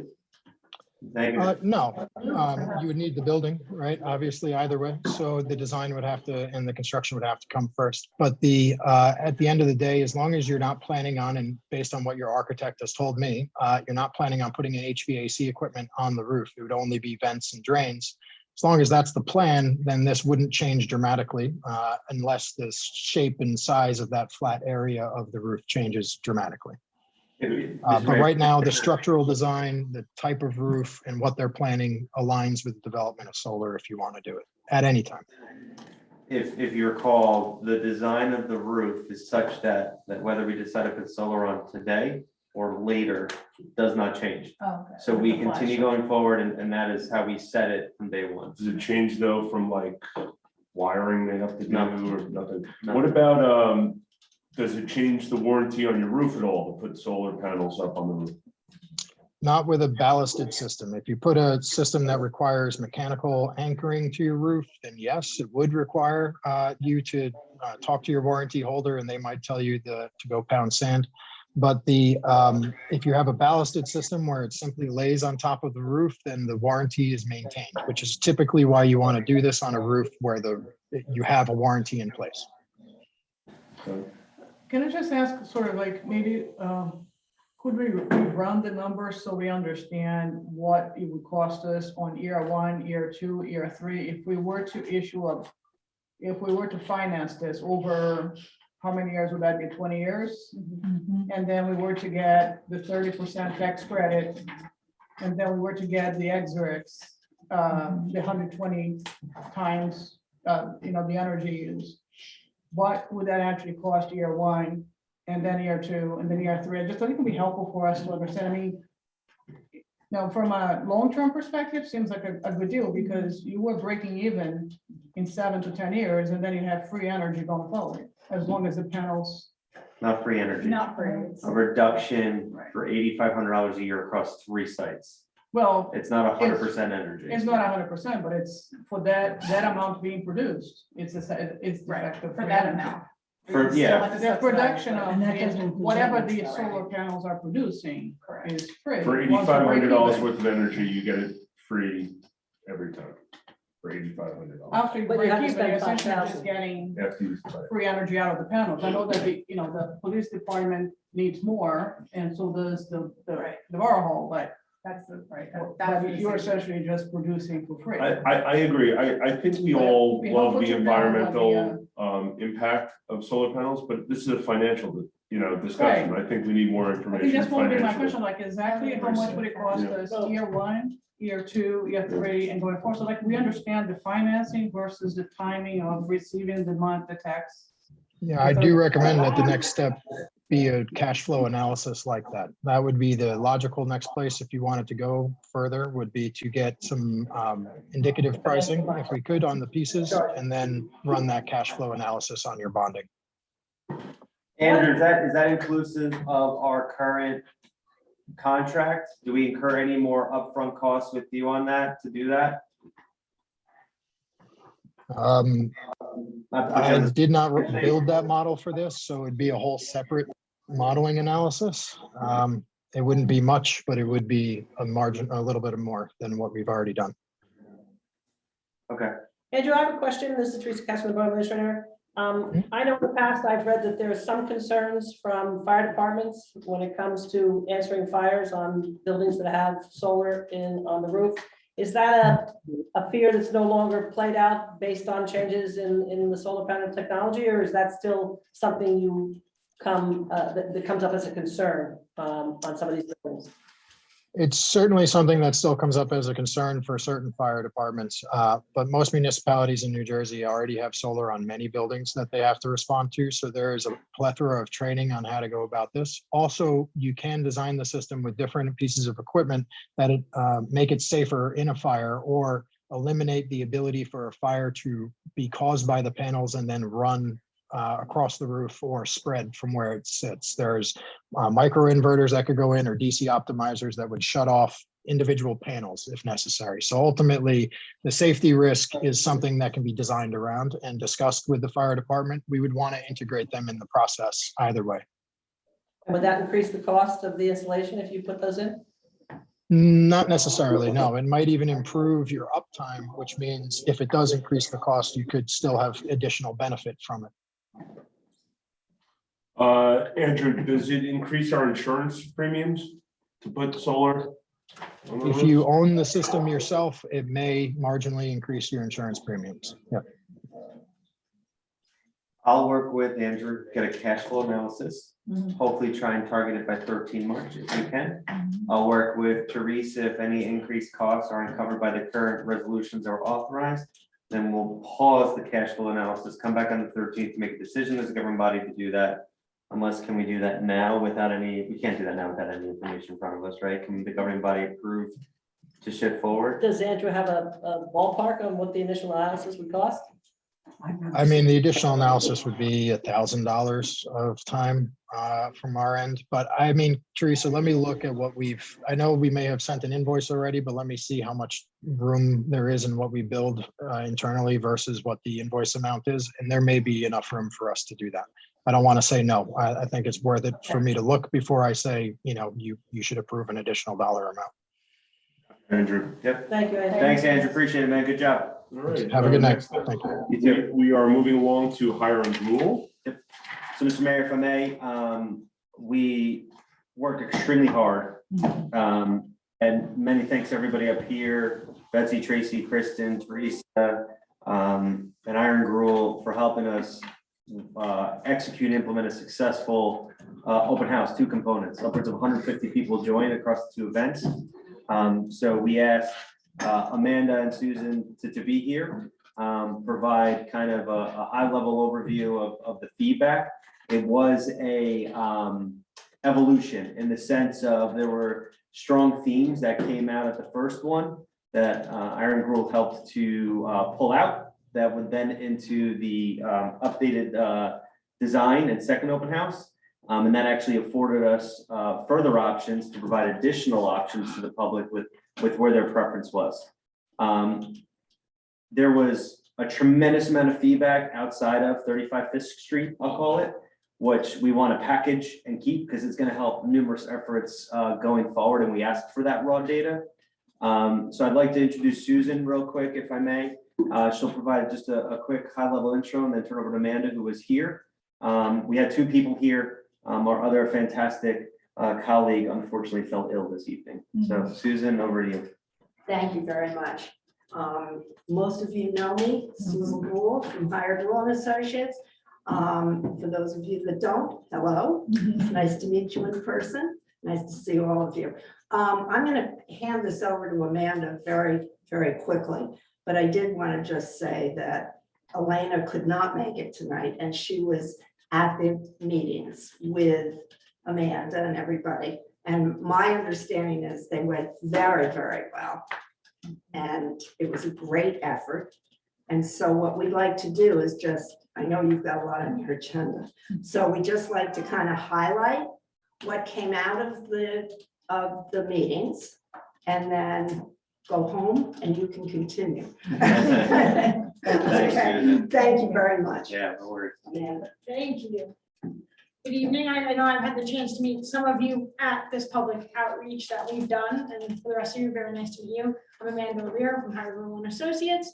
So like Susan already said, we're going to try and give a high overview of the main takeaways and themes that came out of these 2 events. So we had 2 public meetings, one on February 16th, and then one just this past Saturday on February 25th. And at both meetings, we had dozens of people. As you had mentioned, more people than we actually saw on our sign-in sheet because it was a rapid flow and a lot going on. But we were very pleased with the level of involvement that we had from the public. There's a lot of participation, and we got some great feedback and great comments that we were able to try and synthesize here. But we will give you all the raw data for you to look at in more detail as well. So like I said, I'm going to give you the highlights, the takeaways, and focused on the community center because we did get feedback, some on the park elements that'll be a later phase 2 potentially. So I'm not going to go into any of that right now. So some of what we had come up were comments on first the kitchen, right? We heard it a lot in the first meeting that people wanted a large kitchen space that could be used for a variety of events. They didn't want it to be a small area, but something that could be used in a variety of different ways. And we were able to take that feedback and provide a concept plan in the second meeting that did provide a larger kitchen. And once we did that, we got feedback from the public that said, we like this new idea. We like that you're giving us more space with our kitchen. And they also asked that potentially we could get an exterior window access for a kitchen so that that can be used by potentially parents that are hanging around or during different events. So, sorry, 1 second. Okay, so throughout both meetings, we had comments on bathrooms, right? That was a common concern, was access to the bathrooms. People wanted exterior access so that they didn't have to enter in the building. And then they also wanted access to the bathrooms after the community center was closed. And that is something that we were able to address in the concept plan so far. Sorry. Other desires that we heard from the community were regards to storage space. That was a big concern, that the community center may not have enough storage space for the community center equipment like tables and chairs, but also for the variety of community groups that are going to use this space. There were there were comments. I don't want to act like they were coming in demanding anything, but people were asking that there would be space for different community groups to have compartmentalized storage and to be able to put their equipment there. There were also questions that arose around the lobby space, the vestibule in the building, which originally was we were able to, sorry, the lobby space during the first community meeting plans was extended across the entirety of the front of the building. We heard what everyone said, that they thought this was, quote, wasted space, that there could be something more that could be done. When we came back for the second meeting this past Saturday, we were able to bring new concept plans that reduced this space by 105 square feet. But still, there was a desire to do something more, to have less lobby space, because it still felt to some that some more can be done in way of storage or other usable space. We also heard that there was a need and a concern about the rear south-facing wall and the sun exposure, so that there should be some sort of shading mechanism, whether it be coverings for the windows or maybe a roof extending over it. But something just to take into consideration, that they were concerned about the heat within the building. There was also comments regarding the ability for more than one group to use the space at a time. So whether that be through partitions, which we were able to reflect on the revised concept plan at this past Saturday meeting, but also in ensuring that the building acoustics could handle different groups at the same time. You know, if one's loud, one's being quiet on one side, you want to be able to still hear and conduct whatever meeting or event that you're doing. There's also a strong concern or want from the community to see sustainable green building design, green site design. So this includes solar panels, which we just heard about a potential for solar panels on the site. Also, and rain gardens, and overall a desire to have an increase in the native vegetation on the site. And there was, people were very excited about it. And then we also heard concerns over the impact of any exterior lighting on the residential uses nearby, and asking to ensure that there'll be some sort of glare protection or downward lighting. And people were also looking at internal, external water bottle filling stations, which again, after our first meeting, we were able to take that in, provide new concept plans that showed that, and we've got a positive response in that as well. Can I pause there for 1 second? Yes, of course. What was like phenomenal was that we got feedback Thursday. And granted, we're on a truncated timeline with the critical issues that exist, but we were able to incorporate it. And we had people who showed up Thursday that came on Saturday. And to be able to demonstrate that we actually heard the feedback and that it Informed the next informed iteration. it was, we were able to make it compliant with the new 2021 code, all that, like it was, I hate to use a cliche corny word, but bear with me, Allison, it was magical. So I just wanted to, and the bottle, the filler stations it seems silly, it seems irrelevant, but it's not, it was kind of cool, so. Yeah. I just No, want- you're right, because we had people that did come back and they're like, oh, I see you added those in. It was very much like you heard what we said and you used it. And it was nice to have that feedback in the moment too. So those are the main takeaways for what we asked when we're looking at the actual concept plan for the community center. But we also, at these events, ask for opinions on the architectural design of the buildings and the building materials. So we presented the public with 3 different options for the building facade, looking at the front entrance and the porch. So the first one was just a covered entrance. So you just have it over the entry stairwell and right above the door, a nice little covering. The next was a covered porch that would still cover the entrance, but then would also cover the entirety of the front facade. And then the third option was for a wraparound covered porch. So again, full cover of the front facade and then also along the building side. So after giving everybody the opportunity to vote on what they most preferred and what they least preferred, the covered porch, which just includes covering the entryway and the front facade, was what was most preferred across both meetings.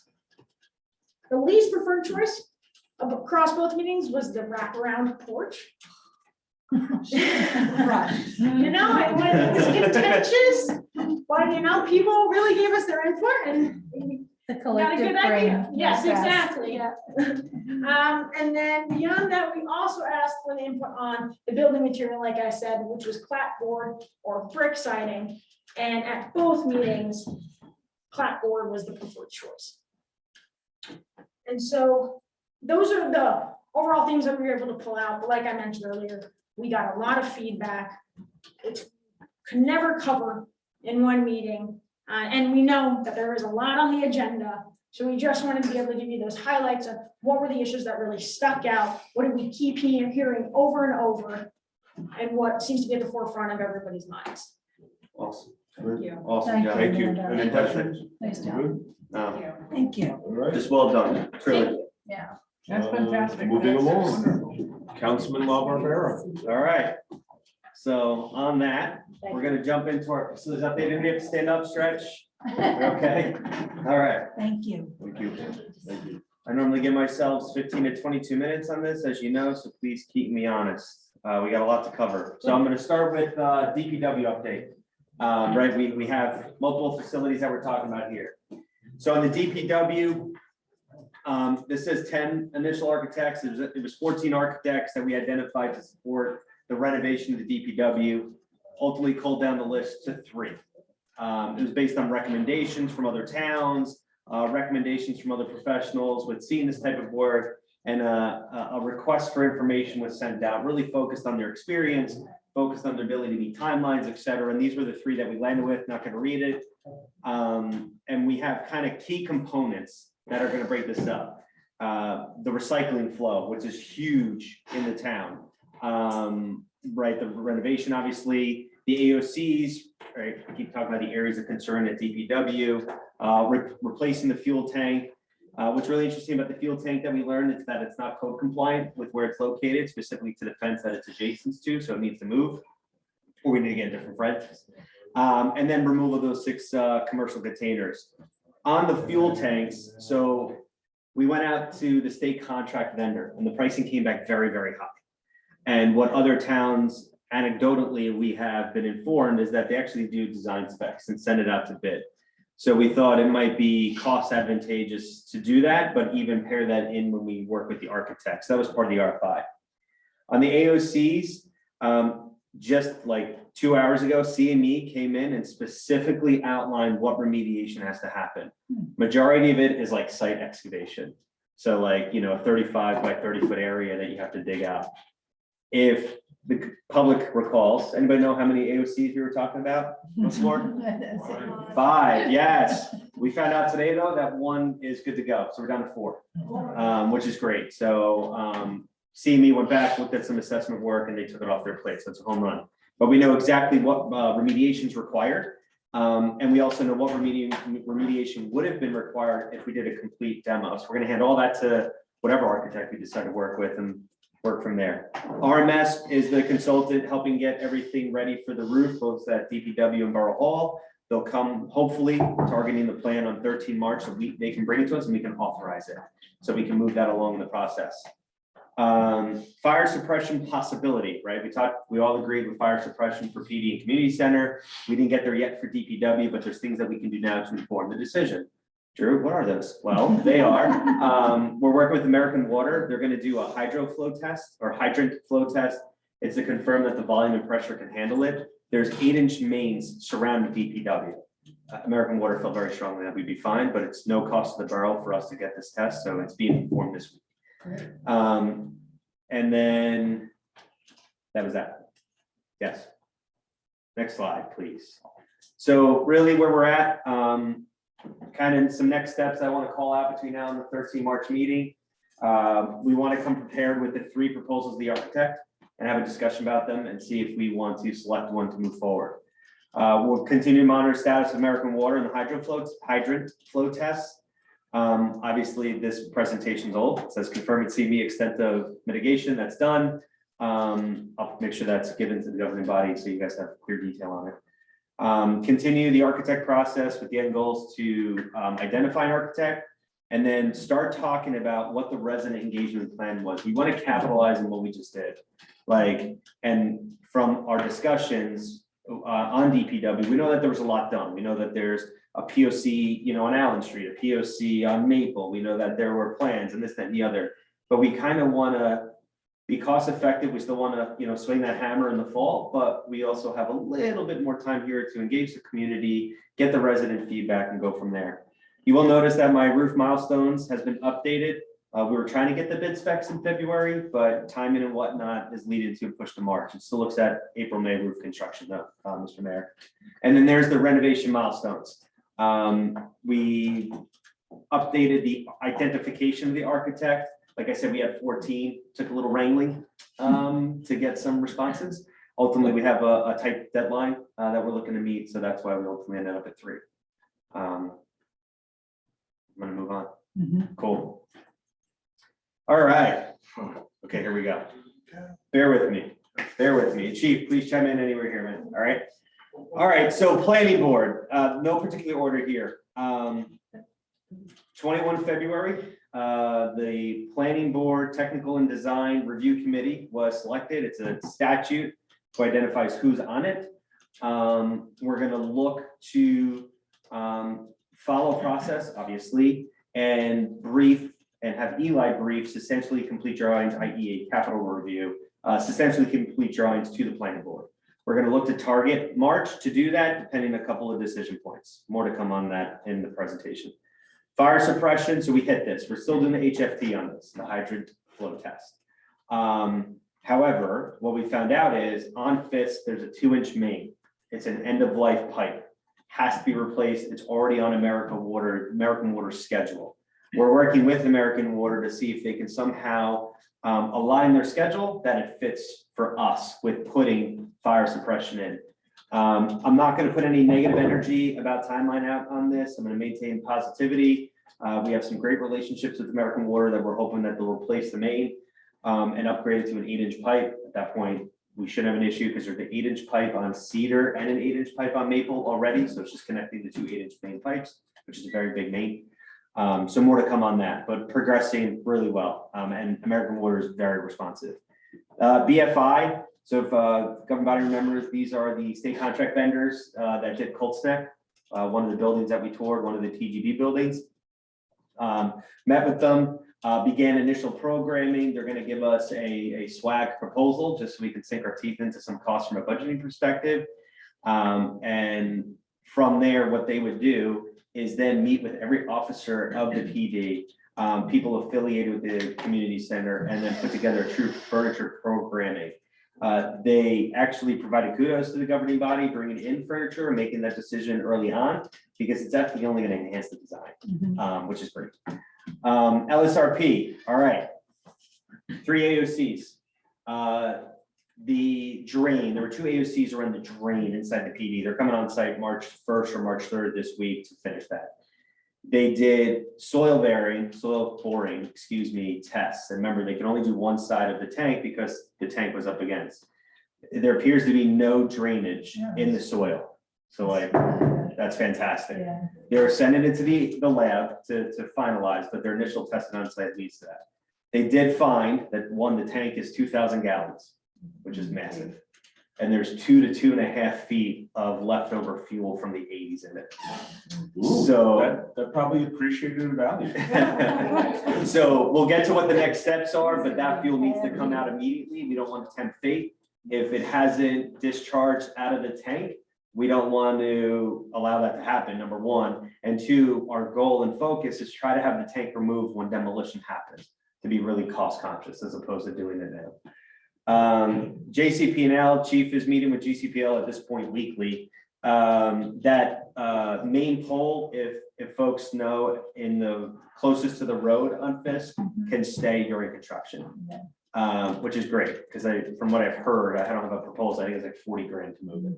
There is a second pole where the light post has, and it kind of lights up the parking lot.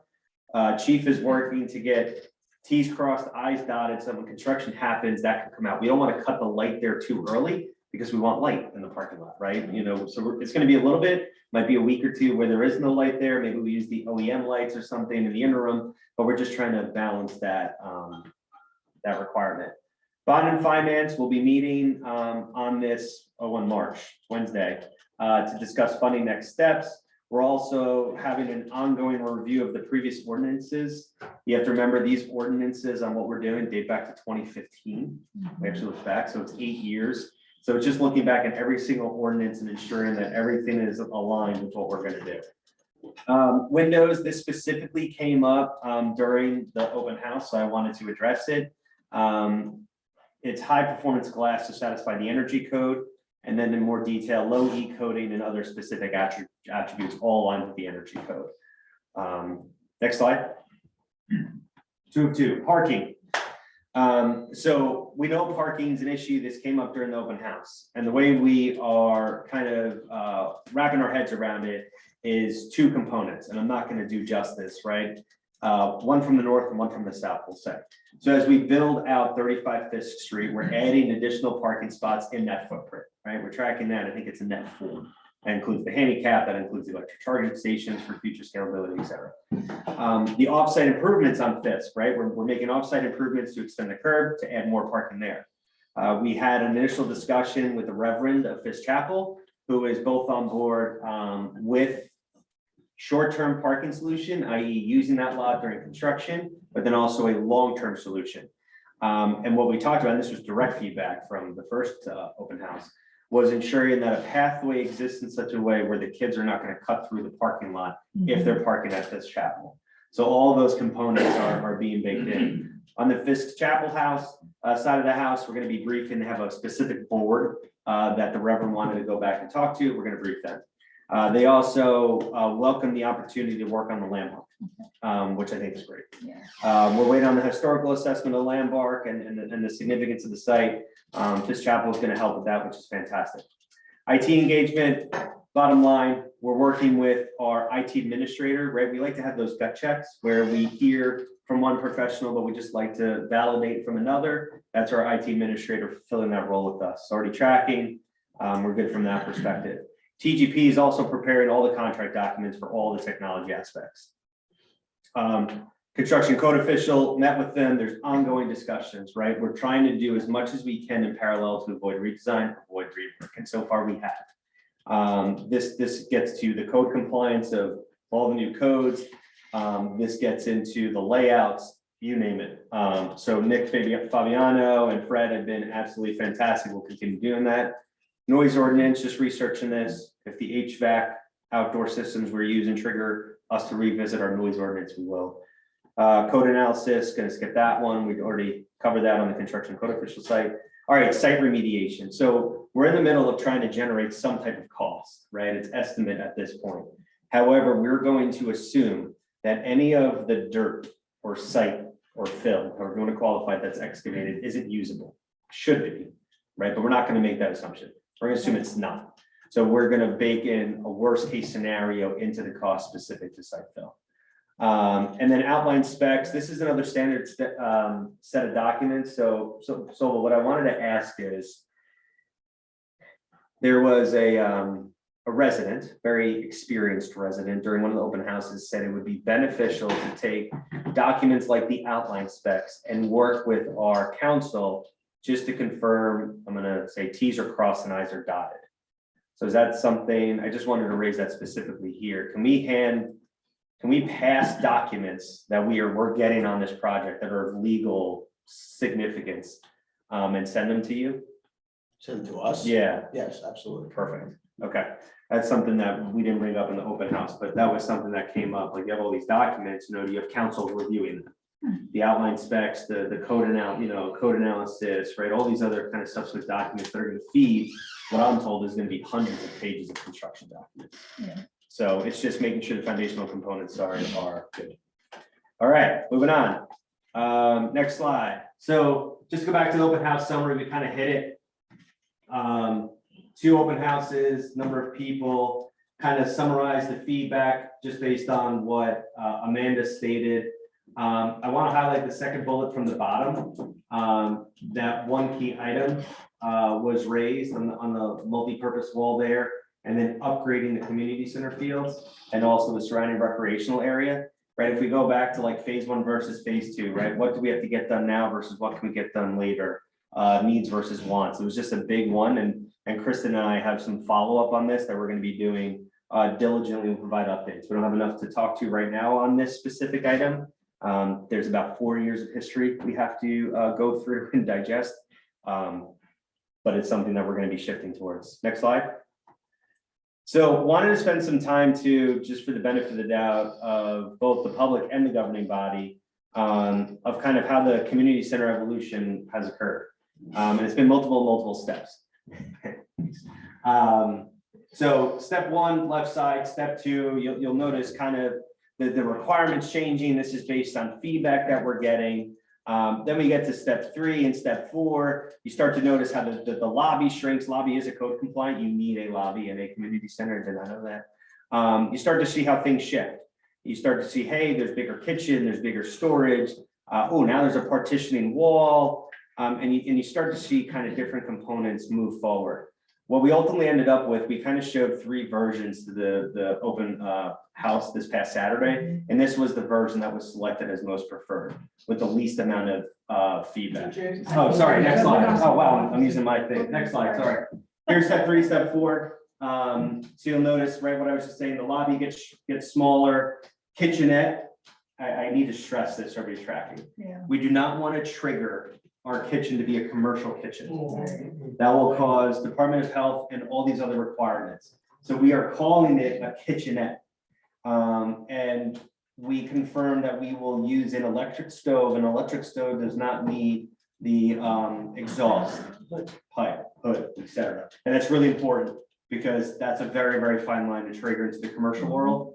It's what I'm being articulated to.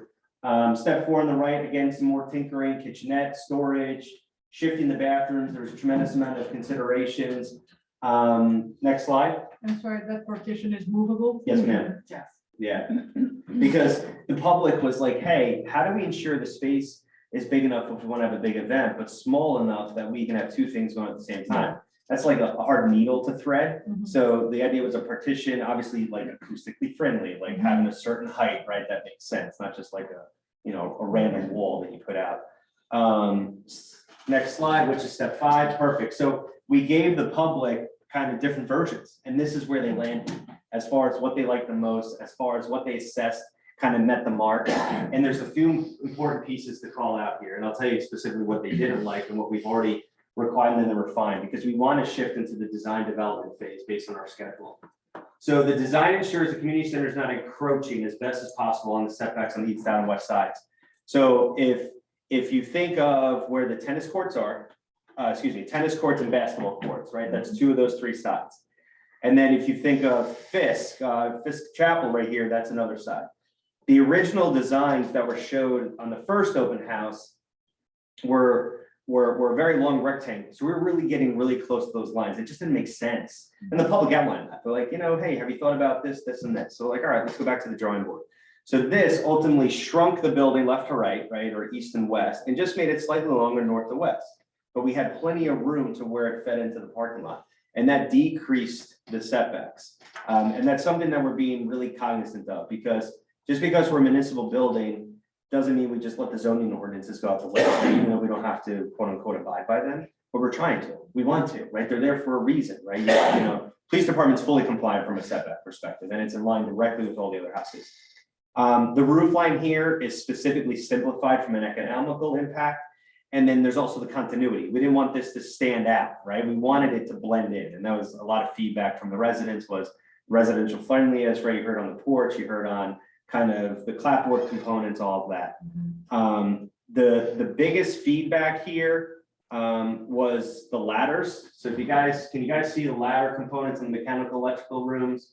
People were like, that just doesn't make sense. So can you put that in the mechanical electric room? The answer is yes, depending on the feasibility of that. We'll talk about storage a little bit. You'll notice how big storage is. 112 square foot. We're looking at combination carts. Obviously BFI would form this, but a combination cart is where the tables and chairs are in this compact cart that you can push in and out. The resounding feedback, probably even more so than the kitchen, was we don't like having all the tables and chairs out in the community center room. So how do we make that go away?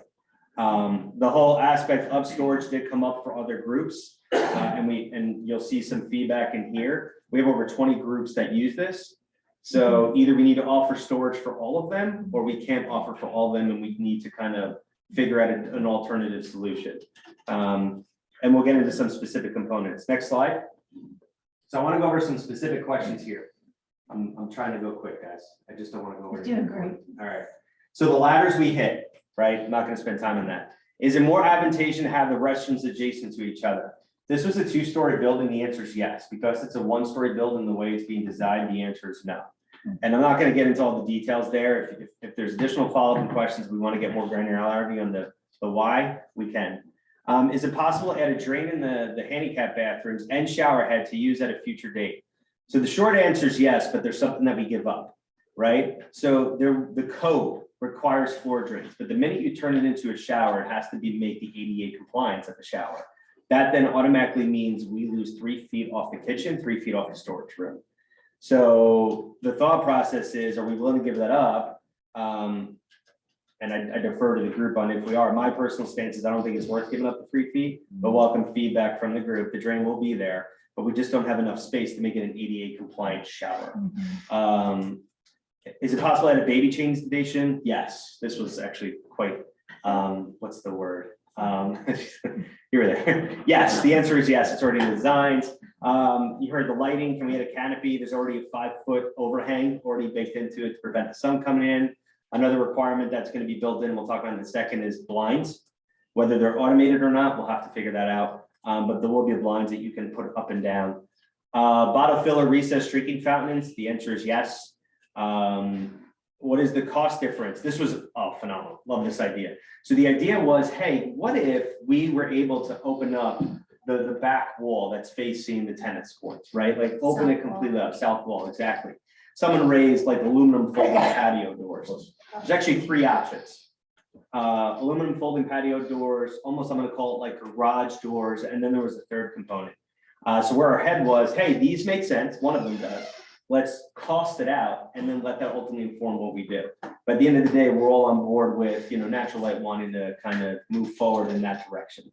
What did we give up? Okay, so this is a big one. So we said, what can we do on storage? There are 2 things that we thought about, right? Trying to see if we can offer storage for the 20+ groups equally, give the equal option. So there's really only 2 things to do, build a basement, or you can add an attic. So on the attic front, by adding in an attic, it adds a whole slew of additional costs. And I'm going to take the time on this. You need stair to access it, unless we're going to have a pull down, but we were instructed that we should have stairs. Because if you're going to have 20 different groups being using that, right, you really want to pull that attic. So there is no space for stairs. Then you get into the roof trusses, changing that, you need a more robust. You have to change the weight requirements. It just kind of is a ripple effect of all these additional costs. So we kind of ruled that out.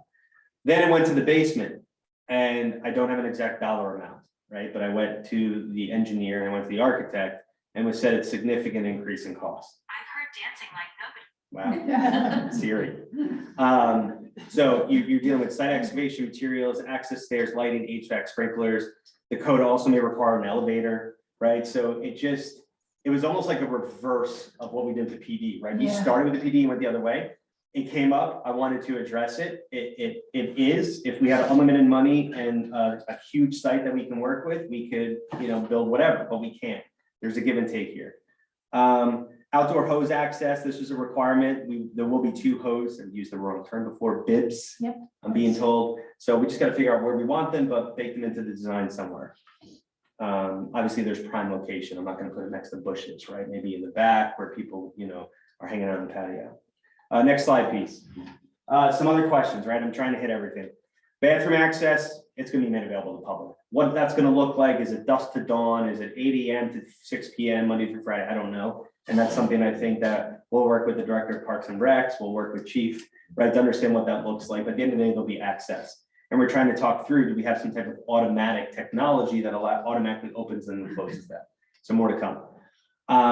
We got a lot of feedback. Hey, can we put, a basketball hoop in there? Can we make sure the floor can handle indoor pickleball? It's really important to note that this is not a recreational facility. It's a community center feasibility. It's a facility. So there's only so much that we can make it support. Our thought process was there's outdoor basketball courts, there's gyms that we can reserve, et cetera. And it just wasn't worth the cost and whatnot to add it in. But I really wanted to discern rec from basketball. AED first aid. I mean, this was a huge thing that came up. Short answer, we're going to work with Fairhaven First Aid and figure out what this looks like. I don't know what it looks like from a legal perspective. If you have it there, it has to be locked, this, that, and the other. Should not impact the design phase because, where you put the AED is not, you're not going to change a wall to put the AED. But we need to engage some subject matter experts to move forward with that. Storage for groups in town. Again, we hit this already. I don't like saying no, but from our assessments, it just isn't viable because if you offer it to one, you have to offer it to all. And if you can't support everybody, how can you do that? So there will have to be some type of alternate storage solution identified. Rain gardens or rain barrels, these are great ideas. We love them. What we've been informed are that there are other stormwater factors beyond 35 Fifth Street that have to be taken into consideration. So if you know where the site is, the perfect spot actually for a rain garden is where the basketball courts are. Not saying we get rid of that and do that, but based on the additional site work analysis required on Green Acres property to determine whether or not we can put rain gardens or rain barrels on 35 Fifth, specific to the new stormwater rules, we want to move that into kind of a phase 2 decision process, just given the time, Mr. Mayor. We talked about Wi-Fi. Based on discussions, we think it makes most sense to have it inside the community center. That doesn't mean you won't be able to sneak on it outside, but we're not trying to create an area to loiter after hours or outside, especially outside the police department. Bike rack was a huge one. The answer is yes. Components outside. So you heard a little bit about Amanda talking through this. There are so many. I can't tell you. I think there's probably 450 comments that came in, if I counted correctly. And there's so much. On the recreational area, the parks, you name it. So that has to be digested. I think that has to be consumed. And I think that needs to inform our prioritization of what phase 2 looks like. And then acoustics. It's probably like the large one of the, everything was big, but there's a specific acoustics consultant that's included in the design cost. So we'll have somebody there. The way the roof's being built is going to be acoustically friendly. The petition walls will be acoustically friendly. So all these different components are being in. So if you go back, really just to the step 5 real quick, slide 9. So when we take everything into account, how would this kind of shift and evolve? Basically, it's the ladders going into the electrical and mechanical room as far as the design of this. That would be the only next change that would come out. And that was just aligned with the public and all the feedback that we got and just the multiple iterations. So just kind of wanted to synthesize that a little bit. Slide 12, please. Almost done, guys. Okay. It's very hard, challenging, difficult to design a building when you don't have a program requirement, right? We talked about that from day one on this. In coordination with engineering and DPW, facilities, director of Parks and Recs, governing body, hire and roll, governing body feedback, resident feedback, open houses. We created a draft requirement. Everybody has that copy in your packet here. It's a draft. I want to say that many, many times. It's a draft. It gets into usage. It gets into the types of groups that are going to access. It's starting to lay the groundwork on process and whatnot. But the goal here was really twofold. One, to define kind of those non-technical requirements that we know we have. Also the technical requirements. And this is really, really important. The evolution of the community center is very, very different than it was from what was originally requested. It's not a multi-purpose room. It's not a police storage. There's structural changes going into it technical. So there is going to be some additional costs on the design, not rework, not redesign. The exact amount, don't know, because I didn't want to proceed forward until we all came together. But as we make this shift, as we engage, you know, we have to have an assistive listening system. That's a code requirement now. That wasn't known before when we were previous. Cameras and Wi-Fi's were already there, but the audio-visual components, right, making this truly be able to satisfy our needs. Next slide. I'm going to skip over this. This is Gable. We talked about it just in the spirit of time. So last couple slides. So what are the next steps? Shift from schematic into design development. There were a couple key refinements we noted in the community center. We assessed we were in a phenomenal state, that we hit that 95, 98% mark, and then we're ready to shift forward. That doesn't mean we don't continue to have insight. We continue to have insight. We continue to brief updates, brief updated aspects. But again, meeting that schedule, those critical issues, we want to move forward. You know, it says redesign costs. It shouldn't be redesign costs, it should be new design costs. This gets into those community center requirements we hit. This is where we get into some nuance. So Councilwoman Koch will have to work together. The next planning board meeting is 21 March. We have the technical design and review committee that we're going to want to brief, and we want to figure out timing as far as substantial majorities and the capital review. I put some components in here.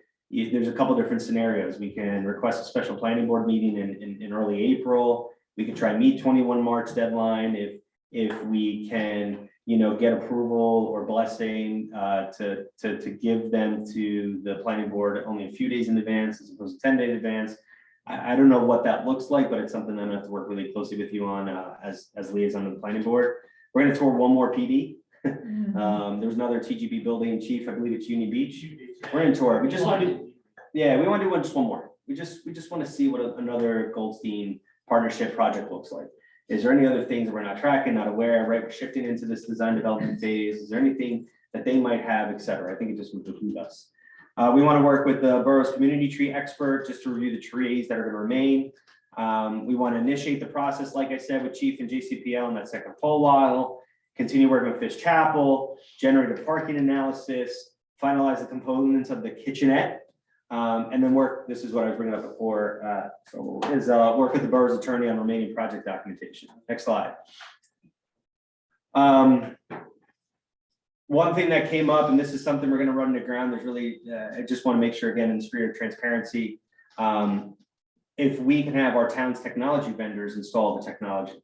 So maybe we just have the construction person put the power and the internet wherever, and then our folks come in because we have them under contract. Might be a way to save some costs, so more to come. Provide final input on the flooring with the requirement you have in hand. That is based on data. And the number of times it's used, who uses it, why they use it, and that informs the type of flooring that you should have. Logistical planning, we're going to start working through. Educational, especially for me, was understanding that the state encourages all electric and to move away from natural gas, which an all electric HVAC system is extremely expensive, I believe. So I think it's something we need to start thinking about. We are not at the decision point of this. When we get towards probably like the mechanical drawings aspects, we need to start finalizing actually what unit we're going to purchase, but it's just something I wanted to raise. We'll reconfirm that the design can support solar in the future, irrespective of what we do. Community center does not support solar, just given that it's south facing and where it's located. We've been talking about that, but just to reiterate what we talked about. We'll follow up with CME, continue to work with American Water. We have a draft project plan. If anybody would like it, I can send it to Teresa and she can fire it to the group. It's got like 110 items on it of what we've been working on. Work through the noise ordinance and then work with BFI. So a lot of information, but basically last slide, appreciate the time. Right, we initiated our redesign, our schematic design, we're right on schedule. Our focus is to shift into this design development phase as we work towards briefing the planning board, briefing the technical design and review committee, et cetera. Bidding still 1 month, here's the overall costs and so on and so forth. So we're still on track. Still on track to hopefully put a shovel in the ground in September. So. Brief. A lot of information. Does the electric HVAC have some kind of grant associated with it? We have. Or is it merely an encouragement? It's an, that's a great, I don't know. I was just, the word that was qualified, and it's not like state statute or there's grant, it was encouragement, but I can find out. Yeah, if they're Yeah, just encouraging, they because, should provide incentive. Yeah, I would want to know. Yeah, they encourage a lot to how- get a provide how funding finance, for yeah, it. financially. I will get that for you and follow up, absolutely. And that's a controversial recommendation from the state anyway. You read up on it. Okay. I mean, it's certainly different, so I think we should. Yeah. Get more information. I'll get more information, right? Again, we're not at that point even going into the design development phase. You know, the decision on the exact unit that we decide to put in is if 1, not 2 governing body meetings away. So that should give me enough time to run that to ground. It's fabulous work. Thank you. Thank Thank you. And I just want to say, now that we're at this, we're sort of at this funneling point, you know, at this schematic stage, having gotten all of this input and direct guidance and technical, we're at this point really where, I mean, I would like to see this governing body kind of validate or ratify it at a schematic stage, so that when you move into that design stage, you're going with the full confidence of the governing body. And we can do that informally too. That to me doesn't mean Yeah. a vote unless that's required, but I mean, I was kind of looking for that tonight, just to be extremely transparent in the sense of the version that the public chopped on and that the public approved, not approved, but the public requested, and then those specific refinements on the ladders. I'm gonna need a little bit more time into it, but I'll make it quick. Yeah, sure, that's fine. I just want to, in keeping with it, right, if we decide to do that, and if informal means the next governing body, we don't meet March planning board, then it's April planning board, and then our schedule shifts by 6 weeks, right? So, Now you're talking Well, October. we don't wanna do that. right, Can we so, don't wanna do informally provide you if there is any, I just haven't digested the schematics that were provided on Saturday, because I couldn't be there.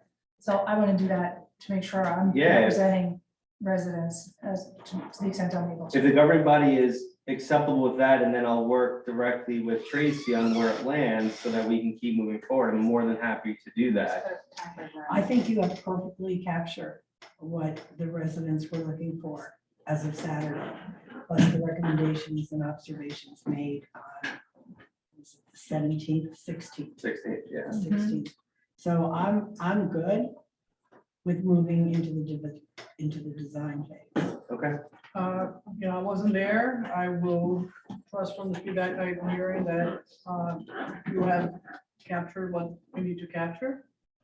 I think it's some great feedback about a bigger kitchen, more storage. I think that all makes a lot of sense. Sounds like we got some really, really good feedback. yeah. So I will be okay with you moving forward as well. And you guys are both okay that I'll engage with Tracy as we shift and kind of do that, and, okay, cool. Yes. All right, awesome. Mr. Great. Mayor? All good. You're Thank good? you. Okay, Nice. Done. thank you, everyone. All right, moving along, workshop session, 2022 annual report of the Fairhaven Environmental Commission. We have our chair tonight, Brian Rice, will come up. Thank you for reminding me while I was here. So, good evening, Mr. Mayor and council. I don't think you guys all have this in your packet, so I'll just go through the highlights real quick. In Carter Pond, after a lot of time and effort, we finally have the contract to do the hydro raking, which will begin once we have enough growth. Green team collaboration. We'll start mid-April. Mid-April. You're sitting on the side I can hear. My ears clogged on the right side.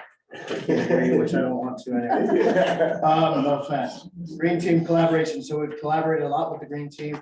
And Kelly's here and they obtained silver status in 2022, which was a big major feat. Living Shoreline Project at Williams, Albert, and Robarts Park. We've been working with the Littoral Society for quite some time. I think we're a little bit closer to getting that project done, hopefully.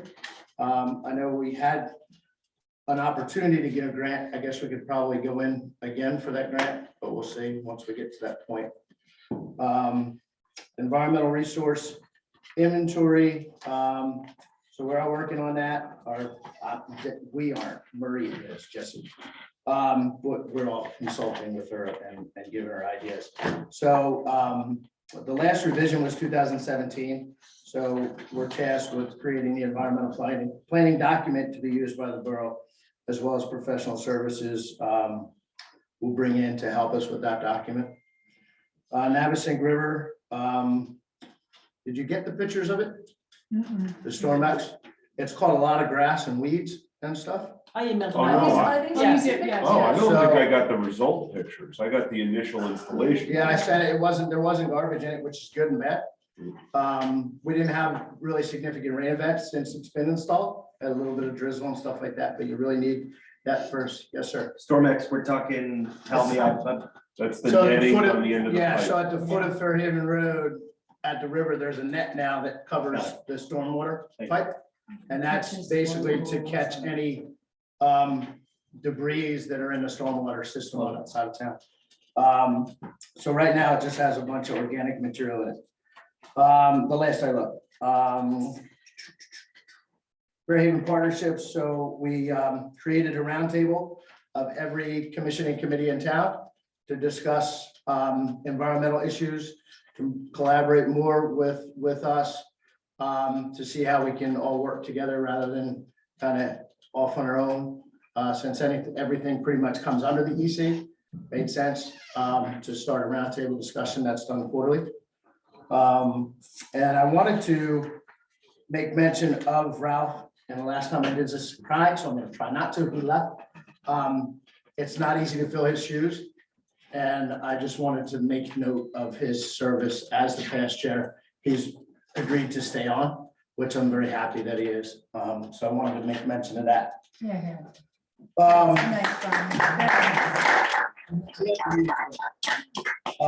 So there is another memo that you received dated October 25th of 22. It goes into more details about the a little bit more detail about the Littoral Society and the Living Shoreline. If anybody knows me, they know that I'm a water rat. I've been one since I could walk. I have a lot of boots that are stuck over at river rats, Lillian. And maybe we'll find them one day, but I doubt it. So this was just a great partnership with the Littoral Society to get this project done. I really want to push for it to get it done. What it does, it's organic material that's used instead of a bulkhead. You guys know me, Rice Associates, we build bulkheads, so I know a lot about it. Those guys, we can talk about that later, but there are some things that need to be really talked about when we're talking about those pocket parks. Anyway, this being another part, at the end of the day, all we own is dirt. We've lost a lot of dirt, and we need to be able to backfill that and put in something to retain it. In this case, a living shoreline would make 100% sense. What's the So- location of that? I'm not familiar with what it is. Robarts Park is at the end of Normandy. So we couldn't really do much because it was kind of in locked up period with the neighbor, and I won't mention that, who it is, but he's to the west.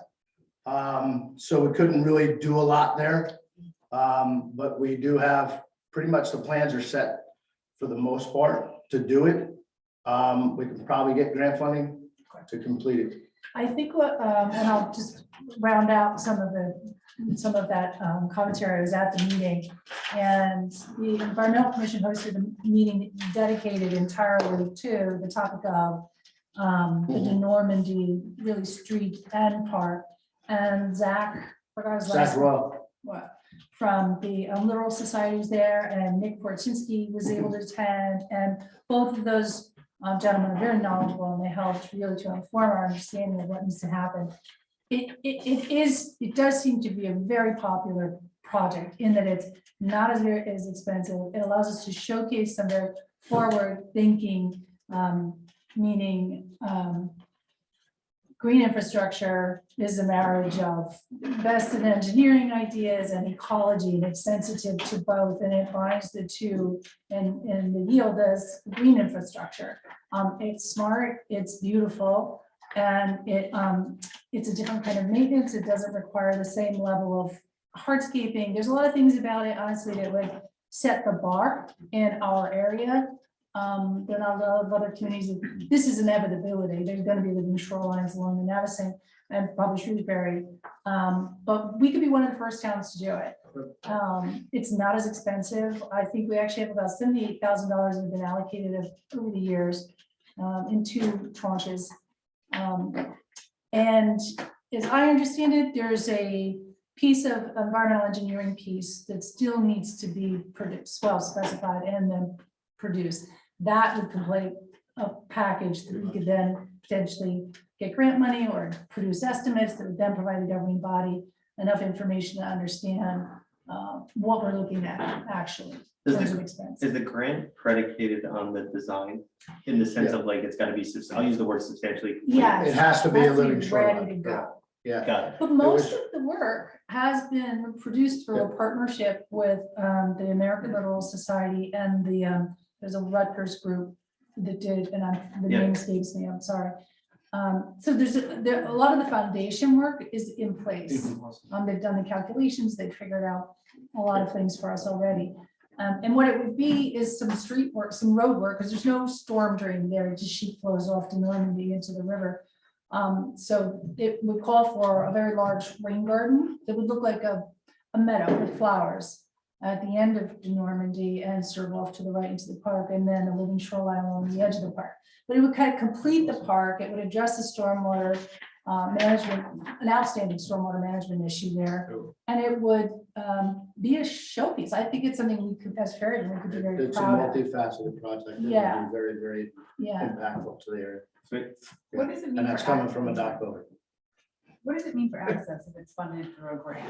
Does that mean, if it's funded through a grant, does that mean Depends on the grant. If you I- use open space money, it becomes, which we already have. That park is It's- already It's a fully, county park. it has 8 Yeah. acres and open space money to purchase the park itself. The grant number that I have in my head from years back was 20 grand. And I don't recall where I think it was with the Littoral Society. Okay. But we'd have to look back at the records and talk to them anyway. In that park, you're not allowed to look at the river or you're in violation of the agreement. Grant. You can't develop the park, but the borough does own the terminus of the Normandy, so we could develop what Mhm. Tracy's referring to there as part of that. Our engineering team in-house is very concerned that they don't want to just not look at it from 10,000 feet because of, Tracy mentioned the stormwater considerations, the sheet flow. We don't want to dump, thousands of pounds of sand at the base of that and then have the first big storm, have it all washed into the Navasink. That'd be very problematic for a lot of reasons. Sure. Particularly to the artworks next door. So, they really like to look at them wholesale. And we've had a very successful relationship with our consulting engineer, Peter Avakian's office. Yeah. Avakian, They're especially. they specialize, Yes. if you want to talk these type of projects, that's really their wheelhouse. They're very strong in it. So it would be something that you'd probably utilize them for that missing engineer, environmental piece. And the That's why- $78,000 that was earmarked, the 20 something from that one agreement, and then the 58. Yeah, it came with small ticket capital that we already have a hold on for work there. And then the other was the balance of what we got from the yacht work Yeah, settlement. There's some of that money in there too. So I would like to know if that's enough to actually have Avakian prepare the final, the missing piece. If it's a puzzle, the remaining piece of the puzzle involves an environmental engineering piece, which Avakian is more than equipped to handle. But what would it cost? We'd have to get a proposal from them for that. I'd be interested in knowing and because we have money. I'm not suggesting we spend something we don't have. I realize what kind of year we're in, but the money's been allocated. It can't be used for anything else. Well, I think it's a clear example of the model that you want, where there's so much work put into it. Mhm. I'm gonna use the word, not pro bono, but almost pro bono. It's Mhm. just, like phenomenal. I think it's a good model. So Cool. if we're gonna leverage it. We might have to take next. Thank you, steps. everybody. Thank you, Brian. Nice job, Brian. Brian, best of luck in your new role as chair. Thank you. Obviously, we thank I was Ralph. looking at his shoes. They're not as big as mine, but they are big shoes to fill. So. I also want to thank the entire environmental commission Yeah. for everything that you guys do. Really appreciate it. Thank you. Moving along, we have a tree removal appeal from Nick Lett and Eric Ulino, you're here. Beautiful. You guys can come up if you'd like, one or both of you. If you want to stand here, if there's anything you want to, I think we all have some information in our packets. Is there anything you want to tell us before we possibly ask you questions regarding the tree? Sure. Okay. Yeah, I mean, we're new residents to Fairhaven, so very excited to be here and meet all of you. As it relates to the tree, I'm sure you saw in the pictures in my letter and the recommendation from Bill and from Kevin, it's just dangerously close to our home. It's hanging over our bedrooms. There's a disease on the tree that kills the tree, so it's only a matter of time before something happens. Also, the root system is pulling up the walkway substantially and it will never be fixed. We've heard from Bill in our contract, you'll not be able to put a flat walkway down without actually damaging the roots, which are the main roots to the tree. So we're just asking the board to hear out for our appeal. This is a huge liability concern for us as in homeowners. He's in the insurance business, so he's even more, I think, sensitive to these types of things as well. I think she kind of covered all aspects that I had as well. I'm also a liability concern, the way the walkways are being pulled up from the tree roots. Did notice that there's some wire that actually came up from under the ground, and the roots are also pulling up. So whether that be utility lines that might be pulling up, I didn't do too much digging into it. Could only see a few inches of that. But another concern, can't identify exactly what that is, but just. And one more thing I'd add that Bill and Kevin have pointed out is that the way the root system is sort of above the ground, they're basically deducted that there's a clay cap, whatever that means, underneath the ground, just forcing the roots up. So it's a significant trip hazard. I mean, I see every day our mailmen, UPS, they basically walk across the lawn. It's only a matter of time before someone trips and it's eroding the whole lawn. For a beautiful tree, it's really making the property not as beautiful either, unfortunately. And we're just worried as homeowners. It's really a safety concern, definitely not aesthetics by any means. Okay, I have a few questions. Sure. So on your original permit, I see Fritz's Tree Service. Correct. But the report that was given is from Frontier. Who would be performing the work to take the tree down? Frontier, yeah, Kevin at Frontier, he's a tree expert, and we're new to this, right? So forgive us for maybe going to a tree company that didn't have the tree expert at first. And upon realizing that, we wanted to make sure that we got the right people behind us to look at the tree and advise us. So we went with Frontier. I love this category where the person that's going to get paid that takes the tree down says the tree needs to come down. He wasn't getting paid to take it down at first. He was just coming for advice. So my other questions are, do you know what you would replace it with? I know he made a recommendation. Have you looked into that? Yeah, not at this time. Okay, and then, I don't know, is Rich listening on the line, Teresa? He was a panelist. He was a panelist during. So my question, it doesn't need to be answered here, but I guess it's a segue for a different discussion is, I believe that we have micro projects on Fairhaven Road where there's root systems that are coming up and the bricks on those sidewalks are coming up with them, but I believe that we're preparing to put the new sidewalk, the new bricks over them. So I guess my question is, for a walkway situation, why is it that we can't put a new walkway over the root system? And I don't need the answer here, but. Historically, I can tell you that there are areas in town where we've had issues. Schwanker's Place comes to mind, where the roots were lifting up the sidewalks. And ultimately, in some combination of doing some shaping of roots and also making the sidewalks more, they go up and down over And bricks are a little easier, because bricks are a little easier, they just, do the brick pathways one by the other and accommodate the roots is what they end up doing. In this case, though, I thought the homeowner was just as concerned about the tree leaning over there. That's why I said I need the answer now. I want to make sure we're not doing the wrong project and the micro projects. On this specific tree, I think I've made it known pretty well where I stand in the borough. I certainly don't want to take trees down, but when you're talking about a tree where multiple professionals are saying that there's a safety issue, I do see a concern there from our standpoint in saying, no, you can't take your tree down. And our goal is long-term. I mean, it's a long-term battle. We're gonna have to plant more trees in the borough than we take down. So I'm just informally letting you guys know that I'm in favor of their appeal. And our Shade Tree Commission did just about finalize their, Guidelines native for- trees in Fairhaven. It's gonna go up on the website. It's very informative of trees that would be appropriately to plant on, to replace this tree. Are you prepared to plant replacement trees Of course. Absolutely. Yeah, in your yard, yeah, of course. in the front yard, the backyard? Wherever is appropriate and advised, yeah. Mhm. So part of Fairhaven's, part of what makes Fairhaven such a livable community is our trees. We've lost, since well before you were here, we've lost I don't have a clear count for you, couldn't even quantify it, but we've lost a staggering number of mature trees, and it's had a damaging effect on the overall canopy, the ecology, and just generally the livability of some of our streets and neighborhoods. So it's felt throughout the community, and I just want you to know that since you're just joining us and you're learning about where you're living, that's something for you to know. Thank you. Yeah. Just a couple things. One, you said first time, right? You're doing everything right, right? You're following the process, you're getting expert opinion, you're coming here. So well done, my hat's off. This is the model I think that we want all residents to feel.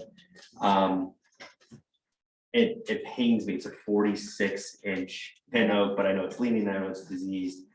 Andrew, my question is it fair to make a request as part of the approval that multiple trees are planted on property and the same expert that's informing this has to come down and inform where they should be planted, the replacement trees, so that in 50 years, we're not in the same position?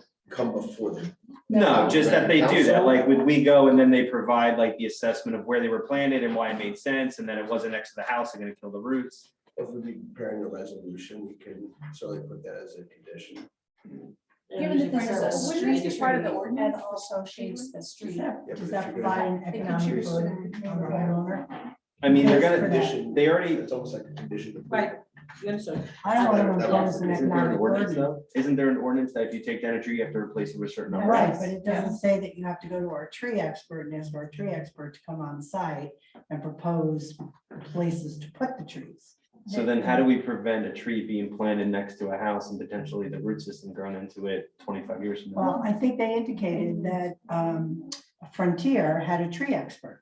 I think That's that's what correct. Councilman Rivera was saying, can their tree expert advise them as to best? Right, but I thought you were talking about the borough's tree No, he's- expert. No. I thought I heard you Okay. say. No, that. I'm I just- misunderstood. When they're working with their Frontier guy, what was his name? Kevin. Kevin, can they say, hey, Kevin, we're gonna plant 3 trees.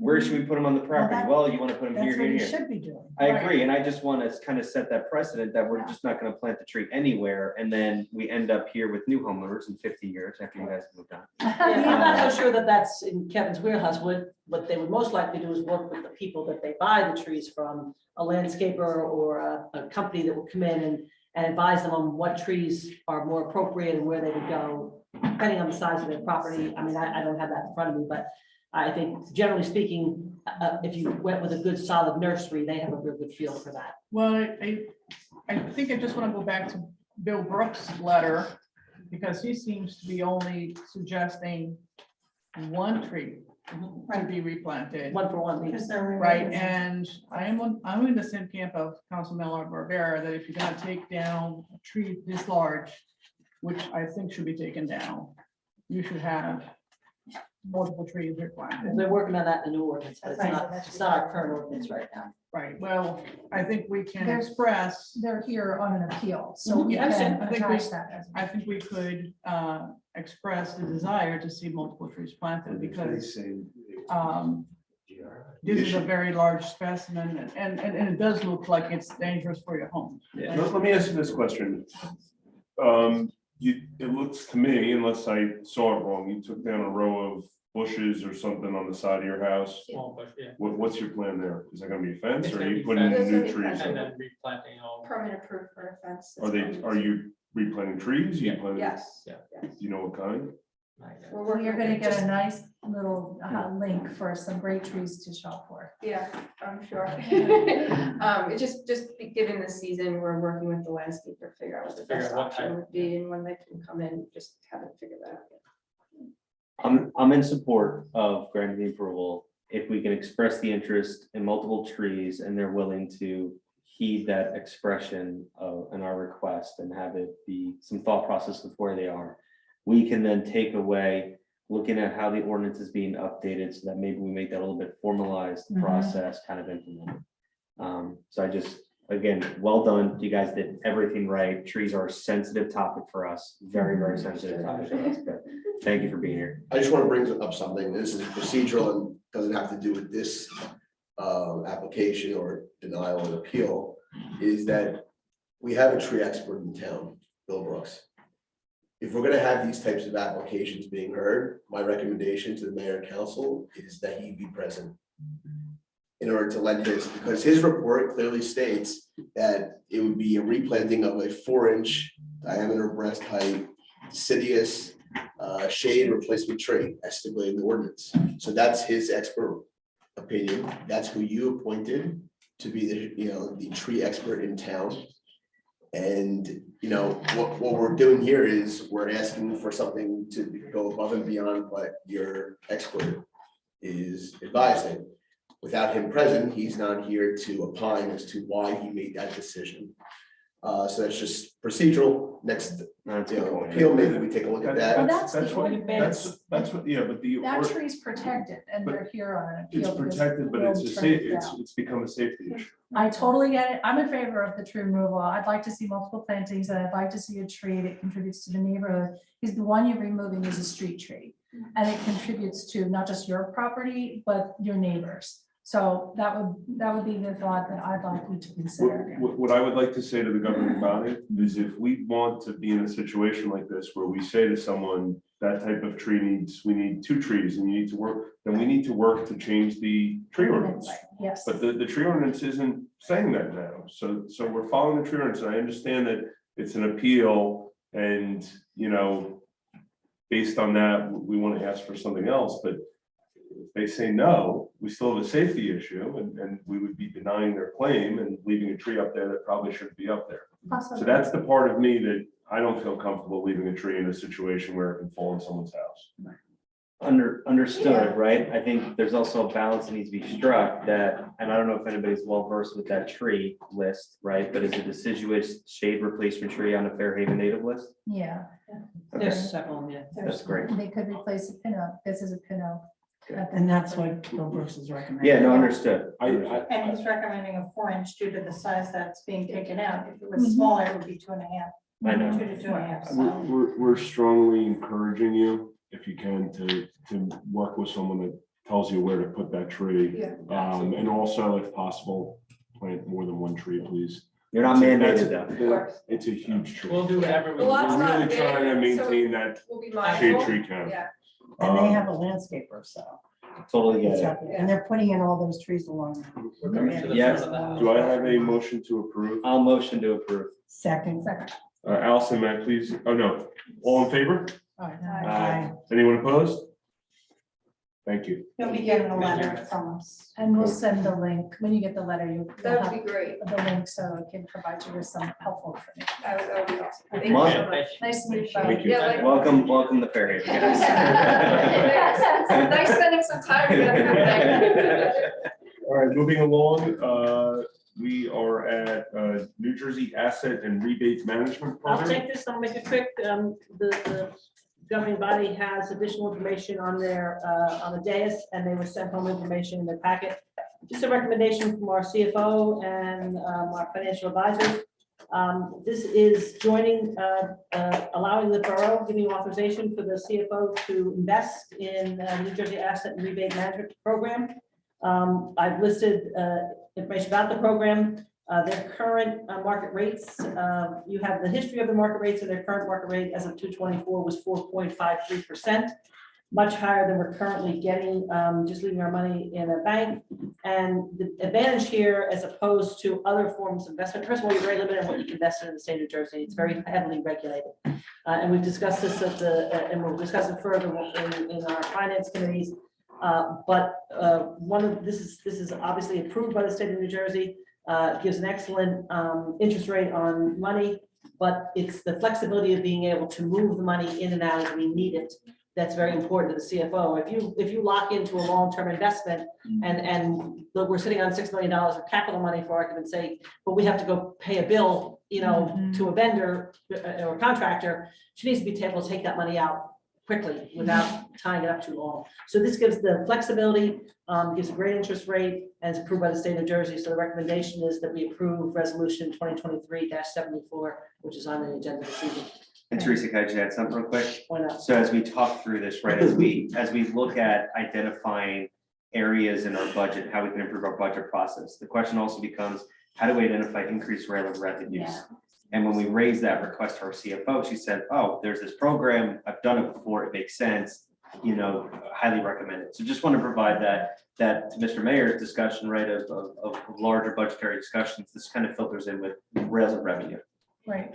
I've already mentioned this to Teresa, but I wanted to mention to the council, I cannot vote on the resolution 2023-74 related to investment funds because of a professional conflict in which I'm not allowed to participate in any investment discussions, and I have not participated or opined on these investment related discussions that took place in the finance committee. So I just wanted to ask to be removed from You can abstain. that. I'll abstain from that, okay? All right, street opening requests, moratorium, Fairhaven Road, Hillcrest Road, 78 Parker Avenue, 78 Foreman Street, 50 Oak Place, and 30 McCarter Avenue. Any questions? Have a motion to approve? Motion. Second. All in favor? Aye. Anyone opposed? Thank you. Moving along to public comment on agenda items only. This is for agenda items only. Please stand and identify yourself by clearly stating your name and address for the record. Please try to observe a time limit of 3 minutes. Is there anyone in the public? Yes, Hello. join us. Thank you. Stiff. Terry Simboli, Hi, Terry. 35th Street, Fairhaven. Primary question is to Drew. Is Yeah. your presentation, because I don't want to disrupt by moving over and looking, is it available on the borough website? It will be tomorrow morning. Okay, Yes. that's fine. Just a quick issues. All electric for the police station and or the community center. Does that preclude a generator, having a generator and power outages? And the reason I'm asking is for those of us who went through Superstorm Sandy, the community center was opened up, and for 2 weeks that we didn't have power, Mhm. it was, the place where you could work, or the Yep. place you could go in and see if anybody brought Dunkin' Donuts, it truly was a community center. So in terms of long-term power outages or whatever, I'm sure there's a generator for the Yep. police department built into your plans. I can answer that real quick for you. Shorter answer, it doesn't preclude. The generator that's gonna be put in place is gonna service both the community center and the PD, and it'll be large enough to handle the required loads. Okay. Current generator on site is actually a high-end residential generator that was put there temporarily. And I don't know if it's covered by this or not, but what I was told, and it's before my time, is that would shift to Bicentennial Hall once the new generator goes in. Oh, okay. But yes, we'll support it. It's gonna be diesel, not natural gas. Because we have a diesel fueling pump here and can easily fill it up, so. Okay, your solar plan, my last comment. Are there, I couldn't tell if he had diagrams of each building. I know you put one up for, or one was up for the DPW. Again, 35th Street is directly across from where the new police station will Yep. be. Is it solar panels on both roofs? Negative. Is it south side? I So- mean, we have a pitched roof on the Yep. design. So PD, the solar panels would not be visible from the street. The way the roof is built is it's like pitched and then there's like a flat piece below where the pitch is. So that was purposely done to ensure maintain the residential friendliness. The community center, because it's south facing and the way it's pitched, the solar panels don't make sense for the community center roof itself. Because isn't that the most likely place to get solar? I'd have to power? look back at On the the, south side? yeah, I'd Yeah, have- he means the pitch is, this is facing south, so it's actually an east-west exposure Okay. yeah. on the eaves. I'd have to look back at the assessment, but you won't see the solar panels at the. That's it. Thank you very much. And thank you all for being so on top of all of this. Thank you, Karen. Really important. Is there anyone else in the public with a public comment on agenda items only? I'm Carolyn Ferguson, 7 Newport. I just want to share a little perspective of a kayaker at Hans Street. We used to live on River Road between Hans and Grange. We did have 2 kayaks. We had them stacked on a little set of wheels, which is how you move your kayaks. We would walk them down to the Hans Road water access and go kayaking. We would schlep them down that hard to get down thing, but it was fine. Yeah. So I just want to share that at least we used it. I suspect some people do use it. And one thing I would point out is there is a difference between just walking your kayaks down to the water and putting them in and having to schlep them on your car. You know, like if you're a kid or a single person who's not that tall, you can take a kayak yourself, walk it down. To put it on your car is very challenging. And really what I would really like to ask is just the importance of protecting the access to the water for the public. So I would really beg you, like, do not take lightly this idea of giving up that Hans Road little beach. You know, it's precious access that once we give up, we can't get back. So I would just say use an abundance of caution there. I'm not saying that has to be improved or changed in any way, but it is something that's valuable. And when we think about people that might use it, we think about kids who don't drive. You know, I think there is a tradition in this town of kids growing up on the river and learning about the river. If we kind of pocket ourselves into everyone will just kayak or access the river from one place, we're really changing the nature of what we have. So thank you for listening. Thank you, Thanks, Carolyn. Carolyn. Thank you. Sarah Shibeti, 27 Lee Terrace.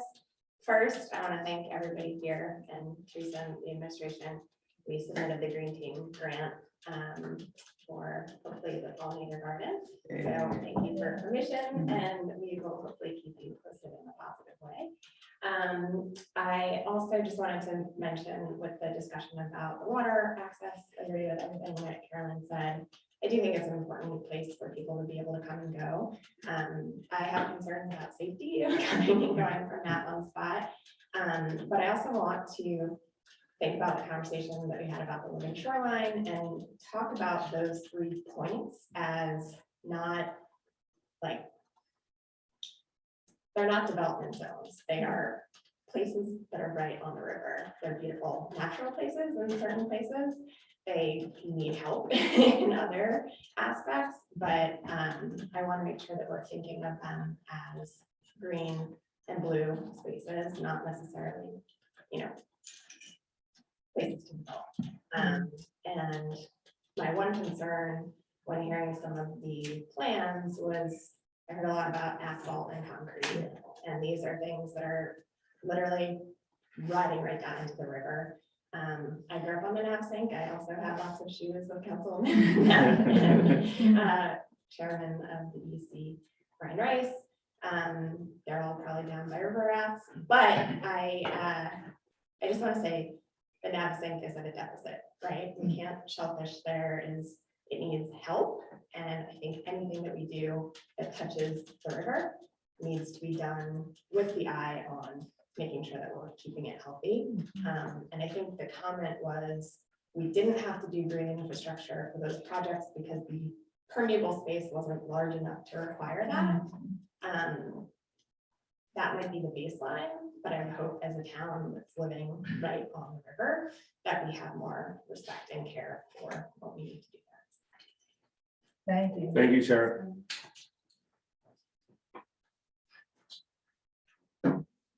Well, you know, I'm Bonnie Torsidia, 115 Madison. Hi, Bonnie.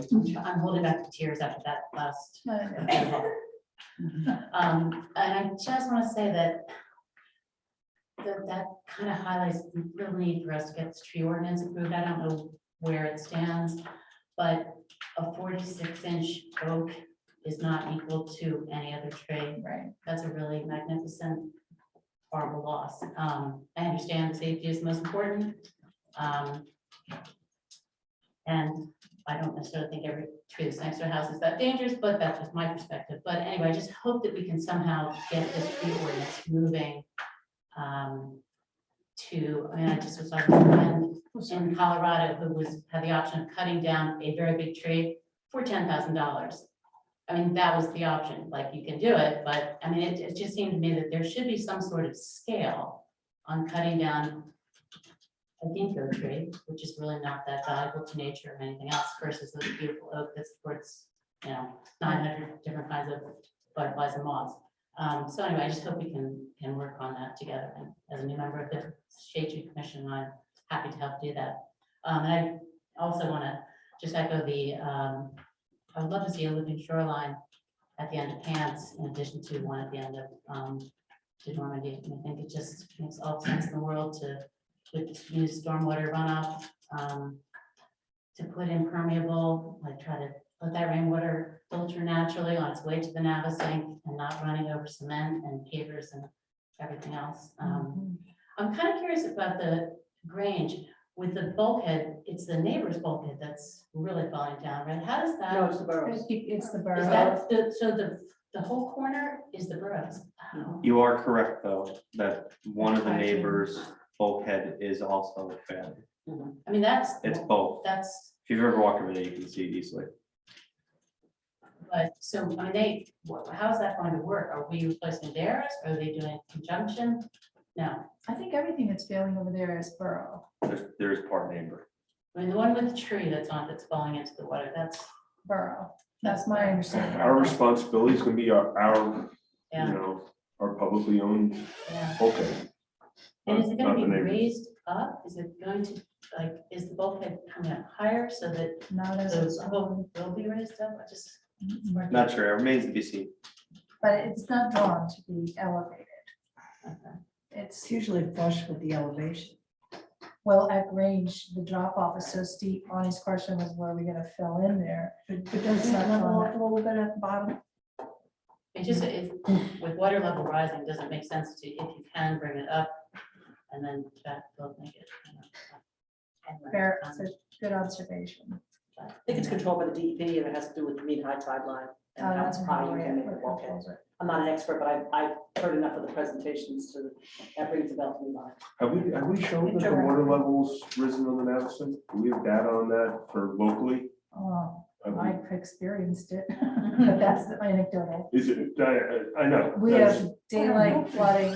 Because that might be good information if we had it to provide, Joe and ask them for some feedback on We can this. certainly ask them. I haven't seen any of that data. I mean, I go down to all those locations that you discussed all the time with my dog, and I've contemplated what to do there. And at that Grange, I mean, it's like this, and I always think, what if they just cut that corner off with the bulkhead and then made a bigger area if it's ours?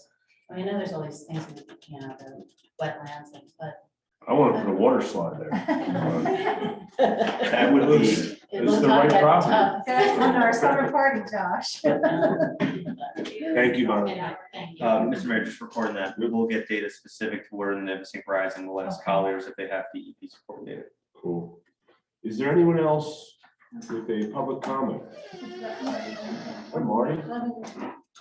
Marty, Amber, 33 Hands Road. I just want to thank the council for their consideration of keeping the natural areas as natural as possible, meaning the pocket park areas, and not putting in a lot of extra, things that are not permeable, so that we keep that. So the water slides out. Well, I didn't think of the water. That might be something that we have to consider, actually, but it's greatly appreciated, and I think that from when we started thinking about these projects and where we are now, we're in a considerably different place financially, economically. We have other big projects going on, so keep it as simple as possible, and keep it as natural as possible. Seems to be a really great answer, so thank you very much. Thank you, Marty. Thank you, Marty. Thank you, Marty. Anyone else with a public comment? I'll make it really quick. I just wanted to thank the council for your work done on the building, trying to move forward. Drew, I don't know how you do it. I know. You pull stuff together every night. Just for you. Excellent, thank you. And I'd like to publicly thank from the police department, the public, like you said, 150 people or so, whatever, overwhelmingly positive, Very few really questionable lists, and I just want to thank the public on that for their support and their overall. I got some calls, I got some emails, all been really positive. Thank you. Thank you, Chief. Kelly? Hi, Kelly Flanagan, 223 3rd Street. There's been a lot of great comments said here, and I just want to echo on some of that. But I think you guys did a phenomenal job with the open houses you had and getting the public feedback and comments. I think very memorable, I came on Saturday with my kids and they were able to, because they're the ones that use that community center field. We live 3 houses down and they're there all the time. And if you go anytime after school, they're always there. So I think it's really important to get the feedback of the younger kids in that generation, right? Because a lot of times we oversee things. We think that we know what's best for Fairhaven, when in fact, half of our, or a majority of our town are the young, right? The youth. And I think these pocket parks, I echo Carolyn and Sarah and Bonnie and everyone, and you as well, saying that for those of us who don't live on the river, these are our access, our unique ability to get to the Navasink. And I'm also on the Environmental Commission. Reading through that environmental resource inventory, the Navasink River is our most valuable asset that we have, our natural resource. And I think a lot of people can spend most of their time in Fairhaven and not even have access to that, right? I mean, whether it's, I'd love to get our school children out more on the river. I'd love to, people can sometimes forget that it's there. And I think the way in which we design these parks, and again, don't take it lightly, because the pocket park at Grange is a completely different access point than what you get at Hans. Okay. And one thing that always speaks out is what Councilwoman Cole did at our Love Where You Live Day last year. She had a map and she spoke to people. What is your favorite part about Fairhaven? And a couple kids came up and said Pirate Beach. Where's Pirate Beach? That's what they call at the end of Fairhaven. Yeah. And but this, things that we wouldn't even think of. And I think that what makes it such a magical, mystical place is because of how it is there, right? It's in nature, it's in its element. And that's where if kids don't get into nature, they're not going to appreciate, they're not going to care for it and love it. And I think to keep it as natural as can be is the best thing that we can do for some of these kids. Not saying every park has to be, but I think that that's what builds the love of where we live, right? And that's Fairhaven. That being said, I would love and really hope that council would approve the next step with engineering plans for the living shorelines. I think this is an incredible project that we can have the ability to do and bring it forth. I've been to many American Littoral Society talks and they highlight that, like they're waiting for us to be the next step there. So I think this is a great partnership. We're lucky to have that. We're lucky to have their interest in developing that. So I hope we do that. Phenomenal what you guys have done with the facilities. I'm so glad that solar is even being part of the discussion now. This has been a long time coming. 2 questions real quick, and I don't know, Drew, but any benefit of asking the schools whether they want to combine and go in on that? I don't know whether it is or not. Yeah, so Mr. Mayor and I had a discussion on that, and we wanted to give the greatest flexibility for us to make a decision without compounding it. if there's an interface, Mr. Mayor, with the Board of Ed and want to expand the portfolio to include that, I think we'd be open to that, but we were trying to maintain as much control that we can move quickly with our decisions. Okay. So I I, think they may have explored it. They have a lot time on their roofs. Yeah, When I they, think- when they. did No their one building does. project. No Okay. one's Um, HVA systems on their roof. They've got a lot of them. yeah, Right, okay, so if you yeah, want to reach out, let me Sure. know. I'll call up Mr. Mayor and company. okay. I didn't know if there was just, benefits that come with it. I don't know. There is an economies of scale, the larger the portfolio, maybe the power purchase agreement, absolutely. It was just, Okay, we're in control of the 4 buildings, right? 22% of our budget, right, our taxes is us, so we kept it to that as opposed to, if I got my stat correct. and then just follow up real quick, is there any sense of for a solar thermal unit or system for the PD? We thought of that when Councilman Neff brought up the grant for electric HVAC. I'm gonna bring that up as well, because that's been coming up about what that looks like and, Sure, absolutely. great, thank you. Thank you, Kelly. Anyone else with a public comment? I have two on Zoom. Bring them in, Allison. We have Michael DiMarcelli. Hi, Michael. Hi, everyone. How's everyone doing? Great. Can you hear me? Yes. Loud and clear. Okay, I can't hear you for some reason, but doesn't make any sense. Can you hear me Anyway, now? I can't hear you, but I hear you talking. Okay. So I just wanted to say, Nothing I I'm saying support is important. everything. Sorry, I'm talking over you. I can see that, but I support everything everyone's saying. I do actually use Hans as well. We kayak there. We do bring our kayak on wheels from River Road. And I would definitely hope that you would just keep considering that. But as Marty said, if there's a more inexpensive way, but that is sustainable, that would be amazing. And more like pervious services, I think would help that. I definitely use the grass as well at the end of Grange. I like that there's grass there. So I know that the bulkhead has to be fixed, but other than that, I don't see why that really would need to be changed. And just thank you for everything you're doing. I love all the talk about the sustainability with all the new projects that we're doing. So thank you for everything that everyone's doing. But yes, please keep thinking about Hans. Don't take that off the table if that's possible, because we down on this end really access that area. Thank you, Michael. If you can hear me. I can't hear you, but looks like you're happy. So, oh, and I support the slide. I definitely support the slide. All in. That's the comment of the day right there. the slide. That's awesome. Allison, you have And someone next else? we have Mark Olson. Hey, Mark? Yeah, can you hear me? Yes.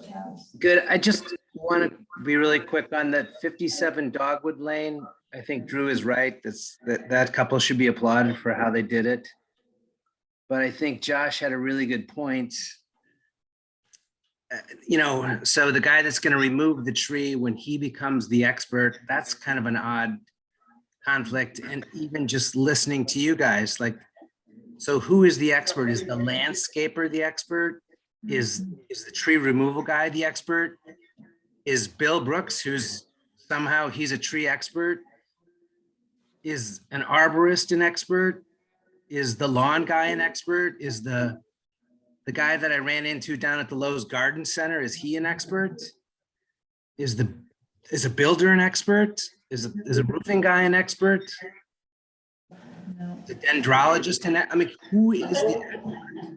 Randomly a 46-inch pin oak that somebody feels is at risk? Who assesses that risk? An insurance guy, an insurance company, a home insurance company? We've got Mark, I can answer your question though. I understand what you're saying, but from my standpoint, I'm an expert in the standpoint of I got to put my head on a pillow at the end of the night. And we have people that are deemed to be experts saying that the tree needs to come down and are qualifying that it's a hazard for multiple reasons. One of them being that it could fall on the house. And if I sit here and I say, no, you can't take that tree down, and then 2 years from now it falls on their house and it kills them, that's one of the things that I'll never be able to live with again. So when I came in as mayor, I realized based on a situation just like this is a losing battle to sit here and fight every single person on every single tree that they have. The way that we win the battle it's a long-term battle, is we plant a lot more trees in this borough than we take down. So yes, this one hurts. This is a big tree. It's a beautiful tree. No one wants to see this thing go. But ultimately, at the end of the day, this homeowner is sitting there and showing us that people that are in this business, including our hired tree expert, is saying that it's a hazardous tree. There's not much we can do on a situation like this from my perspective. Yep, Of course, totally. I'm 1 out of 7, but that's my viewpoint on this. No, and I'm with you. And all you did, you just cut me off right at the end, which was the last point that I wanted to make, was that we not determining the expert for the risk, but the other part of the expert is exactly what you just said. Okay, you're going to take the tree down because I couldn't live with it either if it fell in a house and someone got hurt. But can't we take that same expertise and apply it to growing the canopy, which you had mentioned and which Tracy had mentioned? So take that same expertise and support growing the canopy. That's all I wanted to say. I'm excited that we have someone like Mark Olson that's planning 46 trees. Is it 46? 46 trees for Arbor Day, and that's how over 50 now, Josh. Over 50. So that's how, Mark. That's how we're gonna ultimately win this battle. And unfortunately, it's gonna take for my kids to maybe be slightly younger than me for us to really see the dividends from it. But our children, our grandchildren are really going to reap the benefits of the work that you're doing, and a lot of the different people that are, volunteering on behalf of Fairhaven. So I didn't want to take any more. Didn't want to take any more time. It's perfect. Thank you. And then Mark, real quick, Mr. Mayor, if I may, Mark, right? You great discussion, right? I appreciate raising it. And you raised many questions at the beginning of it that you were kind of asking, I think, in a rhetorical manner. What I would welcome from you, sir, if you're open to it, is I'd welcome kind of a review of the current tree ordinance. I'd welcome a review of the kind of current process and key recommendations that can be brought to the governing body to potentially implement to make it stink a little less, right? Maybe the tree still has to come down, but the mitigation tactics we put in place once it's down alleviate, right? Maybe you have to donate a tree to arbitrary. I'm just making up things arbitrary. So if you're Shade Tree's working on that. perfect. So any comments you have, you can point them to Shade Tree, but definitely welcome that kind of input. I think the mayor said it perfectly.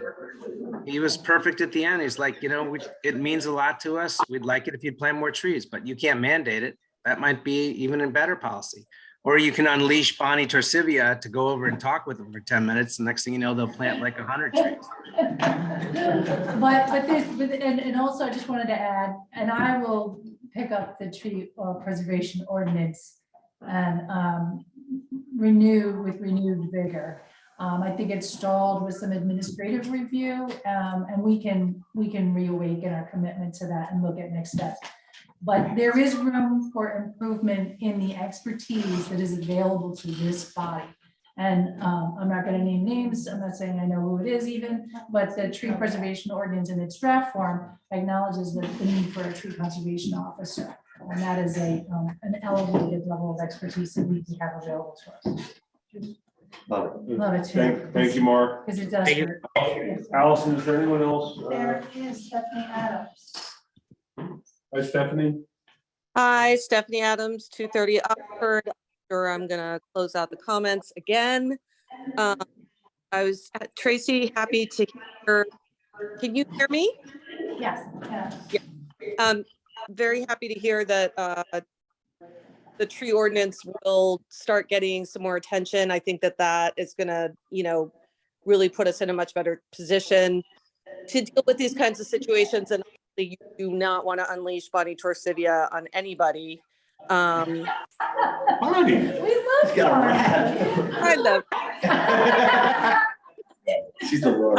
And also I was very encouraged to hear the discussion on the water access points.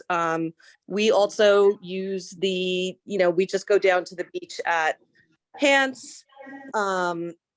I'm encouraged to hear that, you want to keep these areas as natural as possible.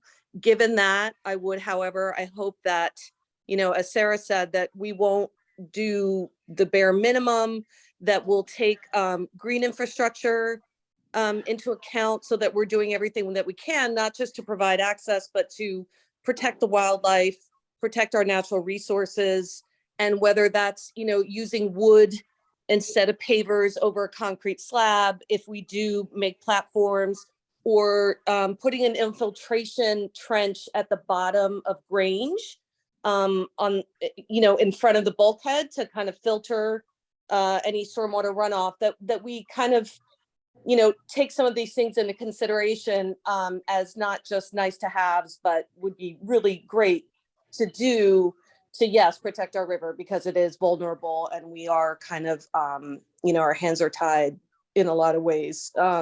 So that's all I had to say. Great work, and love the progress on the community center and the PD. And have a good night. Thank you. Thank you, Stephanie. Happy birthday. Happy birthday. Thank you. Those in the minutes. Put that in the minutes. Allison, anyone else? No. Okay, thank you.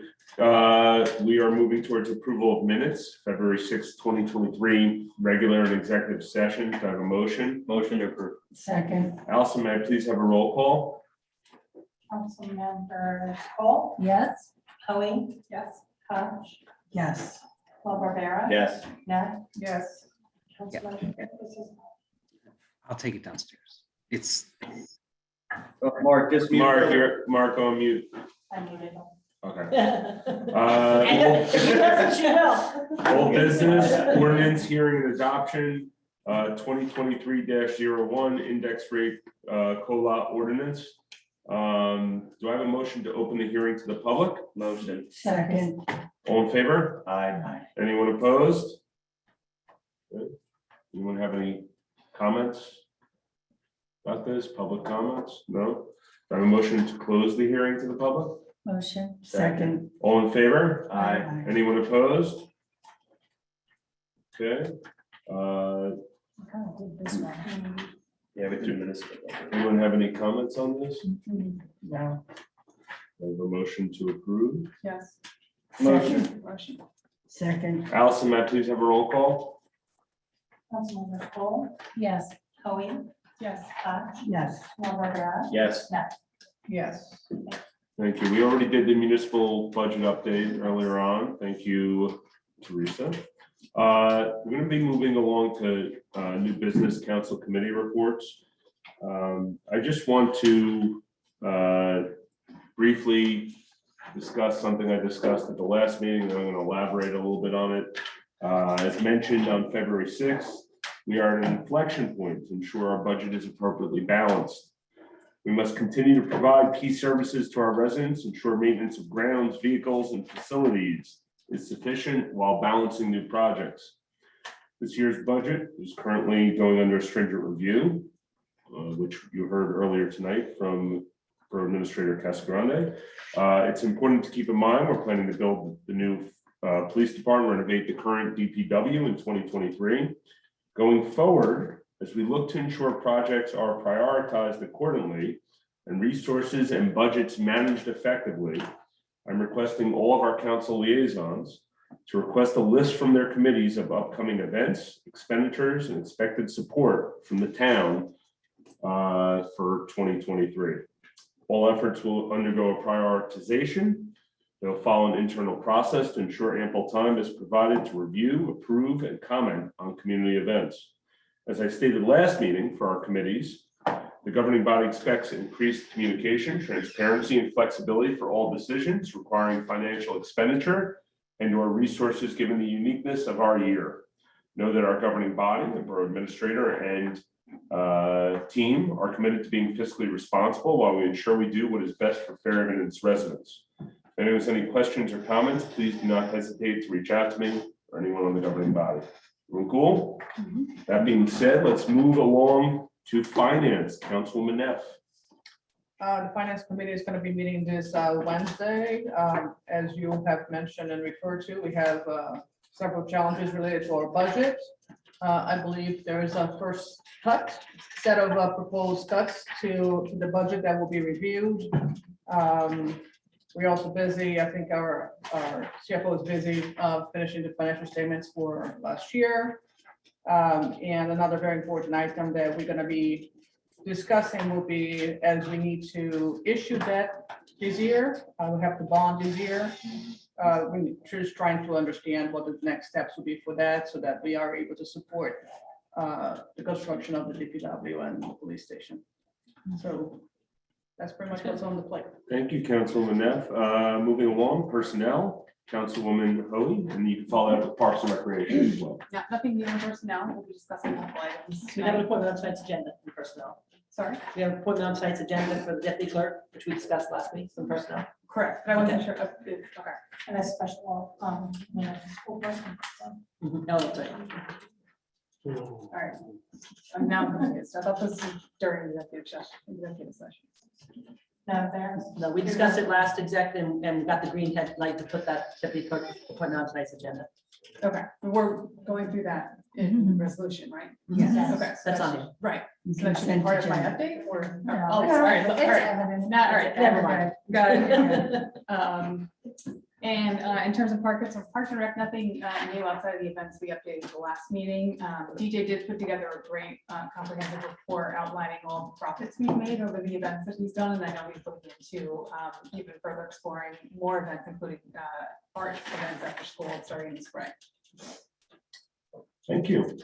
Thank you. Planning Board. Council President Koch. Thank you, Mr. Mayor. At the last meeting of the planning board, we appointed a technical review and design committee, which consisted of either the chairman or a designee. The chairman designated Jim Newell to be part of the committee. As the council liaison, I'm part of the committee, as is the planning board engineer and the code enforcement officer for Fairhaven. They will actually review the plans, the current plans for the police department, and make a recommendation to the planning board at their next meeting, which is scheduled for March 21st. I'm also hoping at that meeting, Eli Partnership will make a presentation, and the planning board will move either forward, or they actually have 45 days, I believe, to make a recommendation, but they can also, if they work with the plans, they can make a recommendation that night to accept the plans as is. And as I stated, our next meeting is March 21st at 7:30 p.m. Thank you. Great job. Moving along, police, fire and OEM, engineering and DPW, zoning board. We got, yep. So we met with chief. We're working on several items. Obviously, the primary focus is the PD. We'll continue to brief the governing body as the conversation shifts. We had an hour discussion with the residents of Cambridge on Saturday after the open house. Some frustrations, some successes with the initial jolt, we're calling it, to kind of have some type of change in behavior, which was noted going from 60 or so down to 20. So there was a significant reduction in the traffic on Cambridge. To bear the conversation, just given that it's leading to an executive session, there's really kind of four components we're going to move forward with pending feedback. The one is Little Silver Council is now tracking, and we're being introduced to a specific member on that board. So I definitely want to loop you in, Josh, on that, especially as that kind of goes forward. Engage with the superintendent of RBR, parking signs, and putting parking signs up, no stopping, idling, standing during drop off and pickup. That's where we're headed. It's not decided yet. There's other residents we need to engage. And then chief was ultimately going to communicate with the Little Silver Police, just to see what can happen there. So more to come as we can continue. That's a general direction. If there's any comments, please let me know. We'll kind of just assume silence is compliance and keep the governing body apprised. That was Cambridge. Engineering DPW, we're in our prioritization matrix effort, Mr. Mayor, focusing on every single project. So thank you for your comments tonight. So we'll be able to effectively look at everything. We're still working on the 5-year maintenance of vehicles. Rich and I did a walk of the dock. I'll give you guys a brief update at the next governing body. And I'm having discussions on deer signs, more to come on that. We had our first leaf and brush kickoff meeting. Super cool, super fun, a lot of fun, exciting outputs of that. Our next meeting is March 13th. 16. 16, thank you. We can't get the date right, man. It's a challenge. That was a fantastic meeting. It was awesome. Really, really happy. Huge turnout. We have like 14 residents that volunteered to come out. We have some clear next steps. We're gonna put together kind of a vision statement, some feedback for the governing body to review before we roll out with where we're going, but some clear actionable steps I'll be able to take. So it's engineering debate. I'm not gonna hit anything else on facilities. Zoning board, next meeting's March 2nd. Continue to progress nicely. We're waiting on their annual reports to come in with the recommendations, ongoing ordinance reviews. That's really everything I have, Mr. Mayor, in the spirit of time. Thank you, Councilman LaBarbera, Borough Communications and Community Outreach. Thank you, Mayor. Outreach communication will be meeting mid-March. In the interim, we have discussed the functioning of internal communications, meaning between the governing body and various other components of local government, which would include our commissions, boards, and committees, and have determined and have begun the practice of encouraging annual reports, as well as in the first quarter, an annual report on the previous year and a action plan for the coming year in the fourth quarter. This to inform budgeting, planning, and coordination with other entities should that be necessary.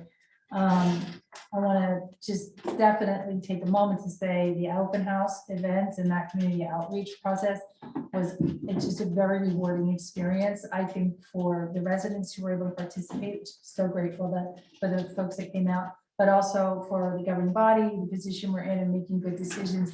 We want that to reflect the goals, thoughts, and ideas of the people we serve. And that happens through that outreach mechanism. So thank you for your participation.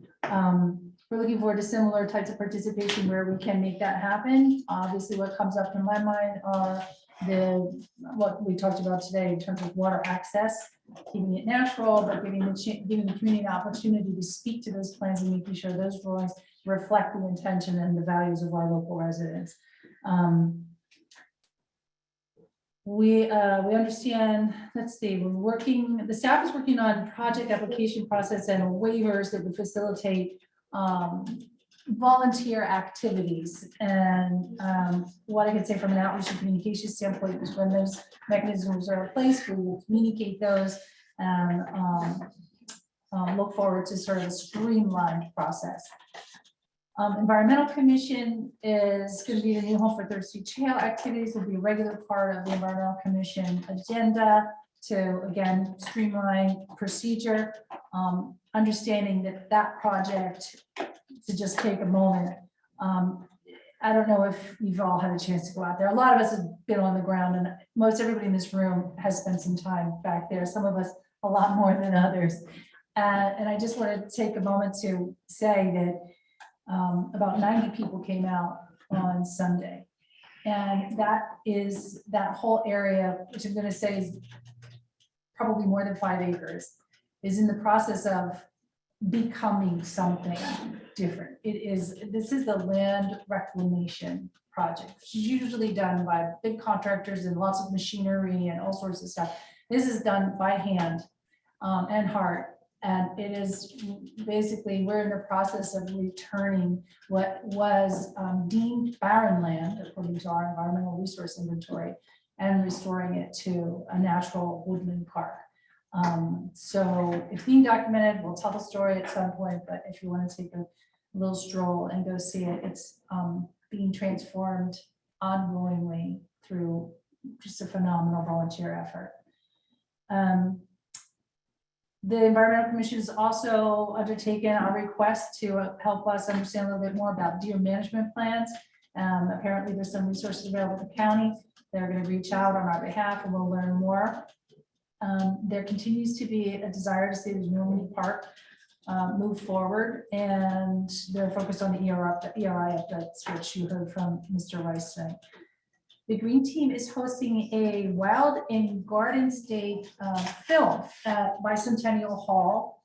This is part of their conservation film series. This is on March 22nd at 6:30. If you have a chance to see the flyer, this does not cost anything. The film, they're able to do all of this. Basically, someone has the film and speaker system, and they bring that up as a volunteer. The ANJAC provides resources for film, so they can get that from the ANJAC library.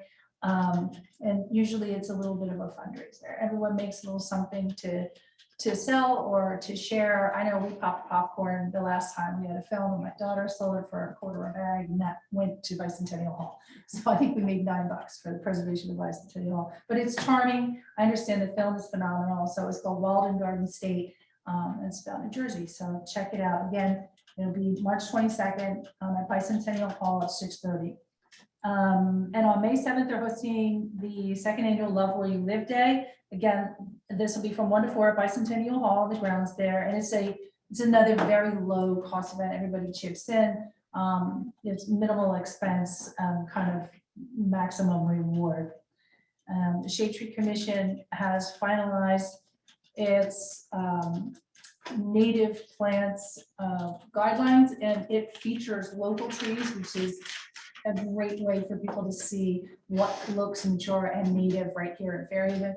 And it includes shrubberies and trees and shrubs mostly. But it's a great resource. It'll be shared with all our land use boards, and anyone who's interested. Betty Ann will have it, of course, at the front desk, and I encourage folks to check it out. They're also gearing up for Arbor Day. Well, you'll hear more about that because the organizers for Arbor Day are going to come here to the governing body to review those plans.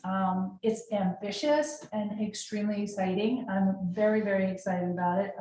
And I'll let those folks who are leading that initiative tell their story at a future meeting. On February 23rd, the Environmental Commission hosted its second in a roundtable. Again, Brian touched on that. That's the coordination of all the various groups that have anything to do with sort of environmental resources here in Fairhaven. From a personal level, I would just say I think this is very effective. Meaning, it's still new, and they're going to do it quarterly. But I could say, in my estimation, it seems to be worth it. These are hardworking volunteers who don't have a lot of extra time, but I think something good is happening with this cross collaboration at the roundtable. And that's my report there. Thank you, Council Nicole. Moving along to the consent agenda, a few things before we move towards a vote. First of all, please take out 2023-78. Move that from the consent agenda. No, we're not. We're gonna keep, for now, we're gonna keep those members where they are. Okay. I'm gonna remind everyone that on 2023-74, Councilwoman Neff is going to abstain from that vote. I just want to make everyone aware on 2023-77. Thank you. And I want to make sure for everyone up here, just that they understand, I'm not against this appointment. And I think that Christy Larson's a fantastic employee. I'll even say that as well. But just in regards to this deputy municipal clerk and looking into this today, the statutes require us to appoint a municipal clerk. And they state that the municipality may create the office of deputy municipal clerk. The clerks, though, are a tenured position and shall not be removed therefrom for political reasons, but only for good cause shown and after a proper hearing before the director or his designee. The statute continues with the procedures, etc. The director is the director of the Division of Local Government Services. A state bureaucrat will determine if the borough's decision to release, lay off, or fire is warranted. So I'm just mentioning to you that this does, I That's believe, not for a deputy clerk. that's not how it reads, though. Andrew can opine on this, but the tenure position is the clerk. Yeah, that's right. Deputies not. That's what we were Deputy would not be tenured. Protected by that language? No, Okay. They're not protected. they don't achieve tenure. Ms. Larson would not be protected. She She's doesn't- not tenured. The clerks are a tenured position. Yes. That After would be just Allison. She's not the deputy clerk. not the deputy. Okay, all right, cool. That was helpful though. And I'll just share, that when we give a title to, And I think Christy is phenomenal. We're lucky to have her. I don't think this is gonna be the deal breaker, that we're not gonna lose her because we're not gonna give her the title of deputy clerk. But when we do create a title, we're creating a permanent slot, well, semi-permanent, depending on who's in these seats 10 years from now. They won't know that it's an option to have a deputy clerk. Thought being that it becomes an assumption that where there's a title, there's an individual, that individual then has a salary, it becomes fixed in the administrative stack. So I'll just say that we have to be cautious and thoughtful about making those titles.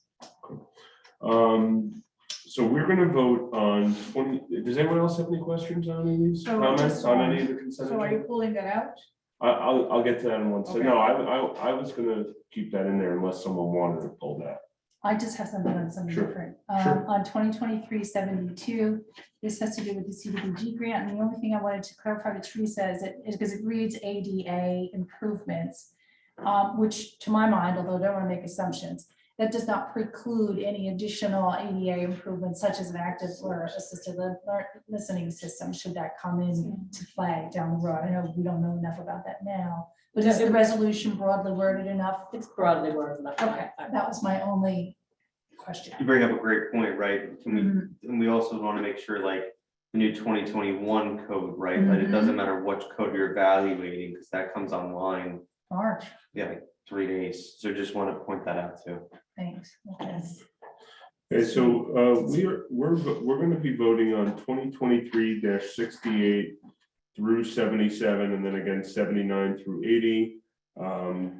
Once again, Councilwoman Neff will be abstaining specifically on 2023-74. With that being said, does anyone have a motion? I'll make a motion. Second, Allison, may I please have a roll call? Councilmembers Cole, Yes. Coe, yes, Hodge, yes. Rivera, Yes. Mayor with the Yes. exception. Okay, thank you. Department reports, January 2023. Does anyone that they want to discuss on that? Keep up the good work. A motion to accept the reports as submitted. Motion to accept. Second, All in favor? Aye. Anyone opposed?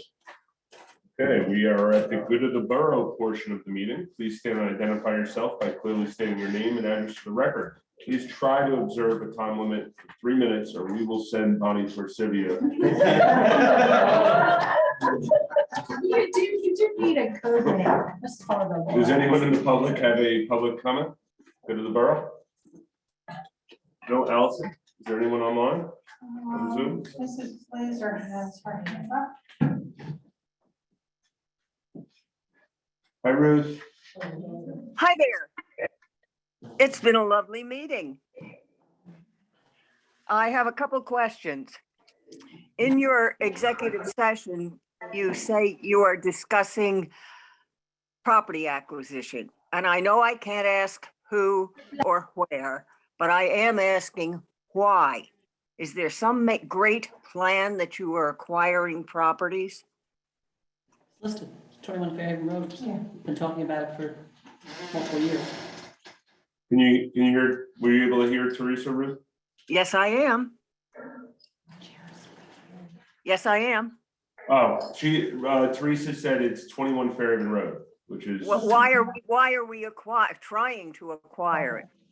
Well, we're discussing whether we want to try to acquire it. Why? What are you going to do with it? That's part of the discussions that we're having in executive session. We're not going to put a water slide there, that I can tell you. Generally, you don't go into something that big without having some kind of a plan in the background or some kind of more than a just we're thinking about it type thing. I would agree with you. That's no answer. Once again, Ruth, there's only so much I can divulge in. Well, as I say, I didn't ask who or where. You told me that, Right. but well, if we want to move forward, if the borough's going to own it and we're going to pay for it, it's going to become tax exempt. I think the taxpayers ought to know what you're doing. and they would. Yeah. Well, how about before rather than after? They would before. Uh-huh, I'm okay, in agreement with everything you said. okay. Still is no answer. The streetlights in our lovely new streetscape east have been out for quite a while. Is somebody doing something about this? The only lights we've got basically from Lincoln Avenue to the Acme Shopping Center are the ones that were originally on the telephone poles. I believe it's a safety issue. That's the reason those lights are out. I recognize that that slightly results in another safety issue in the lack of light, but the initial safety issue definitely takes precedent, and that's why they're off right now. Teresa, do we have an update on where that's at or no? As far as time, exact timing, no, Mayor, I don't know the exact timing. I know it's a work in progress. Okay. Are we waiting on insurance stuff to resolve, which could be We're waiting on, indefinite? it's a large, basically, it's gonna come back to you guys as approval for a large scale capital project. It's in the area of $75,000 to replace all those light bulbs.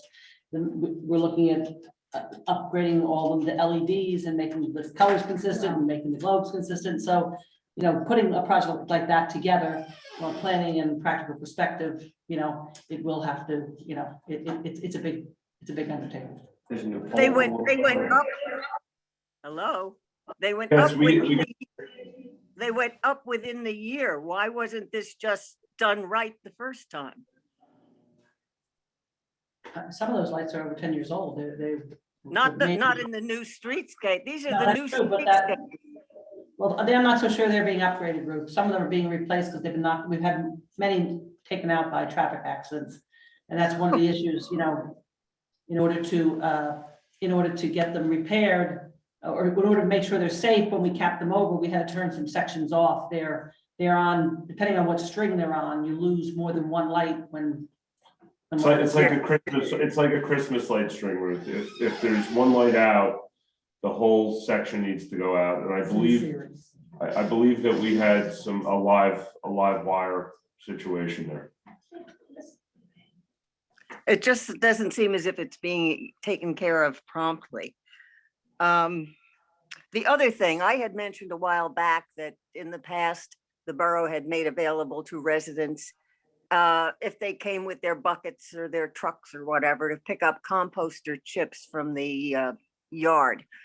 Has anything been done on that? Because we're going into spring and people are going to start mulching, and it was really well received at the time that we had it.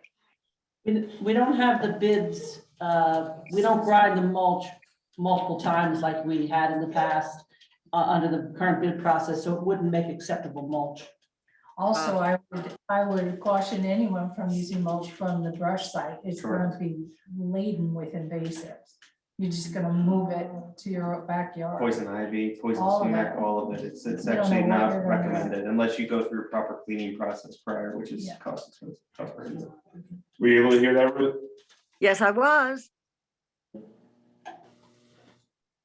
And I think, the discussion of the deputy clerk position was exactly what I was going to address. I think you did beautifully on it.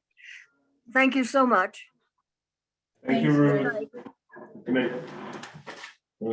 Anyone else? Allison? No? Okay. One more thing. Oh, sure. I said. That I forgot before. Sarah Betty, 27 Terrace.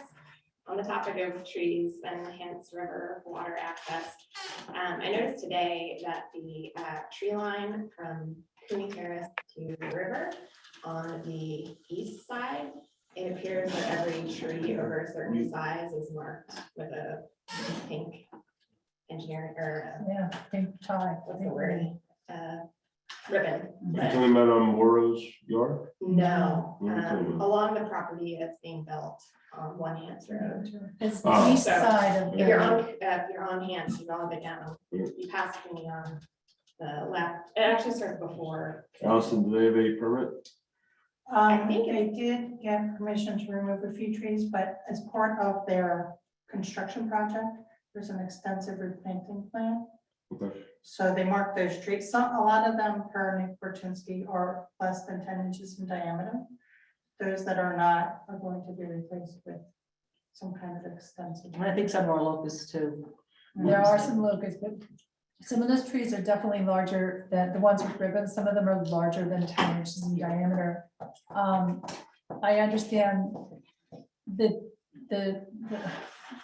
I think the technical review committee agreed to let them relocate their driveway. Is that correct? I recall, I don't follow these projects, minute by minute, but I do recall Rich saying that, or Nick telling me that they were given permission to move the driveway. Yeah, I'm not For sure. whatever reason, I can't recall what exactly No, was. I can't think of. If you have concerns about trees that are marked to be taken down, you can make a request and get the tree permit and take a look to see if they match up. My understanding is that that piece is public right of way, like that, like it's before the fence for the property line. So to me, I could be wrong. It looks to me like that is the town side of the road that all the trees are marked for removal. It's almost every single tree over a certain size. It looks like. If you're looking at the river, to the right or the left? Right. To the right. It appears like they're gonna clear cut that whole thing. And I thought it was town land up until the fence. That was my understanding. It would be private land, but it would just be a right of way. Right. So. We don't own the trees in the right of way. We have the ability to take them out should we decide to improve the property for transportation. But they do belong to the homeowner for maintenance and home perspective. Because I will say, just in terms of, like, I know that trees do pose a danger. They also pose a great asset when you have a embankment like that, where water from the property will be running down into the road that's running right down to the river. That, in my opinion, not an expert. I'll read the email that I had last week because somebody else had worried about it. It seems like a Persistent problematic engineer. place to take down all this stuff. So, just bring it up. I think Allison's gonna provide some fidelity real quick. Assistant firm engineer Nick Berchinsky said it is part of a private development, the house at One Hands. They had a tree expert come out to assess the trees, hence the marked pink ribbon, and will ultimately submit a tree removal application when they are at that point of the construction project. It was noted that most of the trees are under 10 inches in diameter, so they will not need a permit. Also, the post-construction landscape plan submitted by the builder is quite extensive. So maybe we could would you like to see a copy of the landscape plan for that project? It's certainly information you're entitled to. Yeah. Has it been submitted? It should be if there's been an agreement to have them remove the trees and Nick was might be with the referencing building a plan. department. Okay, but you don't have. I don't. And it sounds like they haven't been given permission to take down the larger trees yet. That's something you should match up the X's to the plan that they have. Is there a tree permit application for that site? A tree removal permit application on file? There was a year or two ago, they had that. This is when they're going to approach it. They'll be submitting as of now. Sarah, if you walk by the site in the future and see that the trees are down, please send an email immediately. Yeah. Just so we can track that. I'll let you know if I can hear. Thank you. And I'll just say part of going to Pirate Beach is the effect of passing through a natural sort of tunnel of leafy green trees and then popping out onto a beach that felt like secluded and natural. Anyway, the loss of the trees will have an impact on everyone who enjoys that, not just that property owner. Allison, anyone else? No. Okay, with that being said, we're gonna move towards executive session. No formal action will be taken at 10:38 PM. Do I have a motion to adjourn the meeting at 11:08 PM? Motion. Second. All in favor? Aye. Anyone opposed? Buenas noches. That's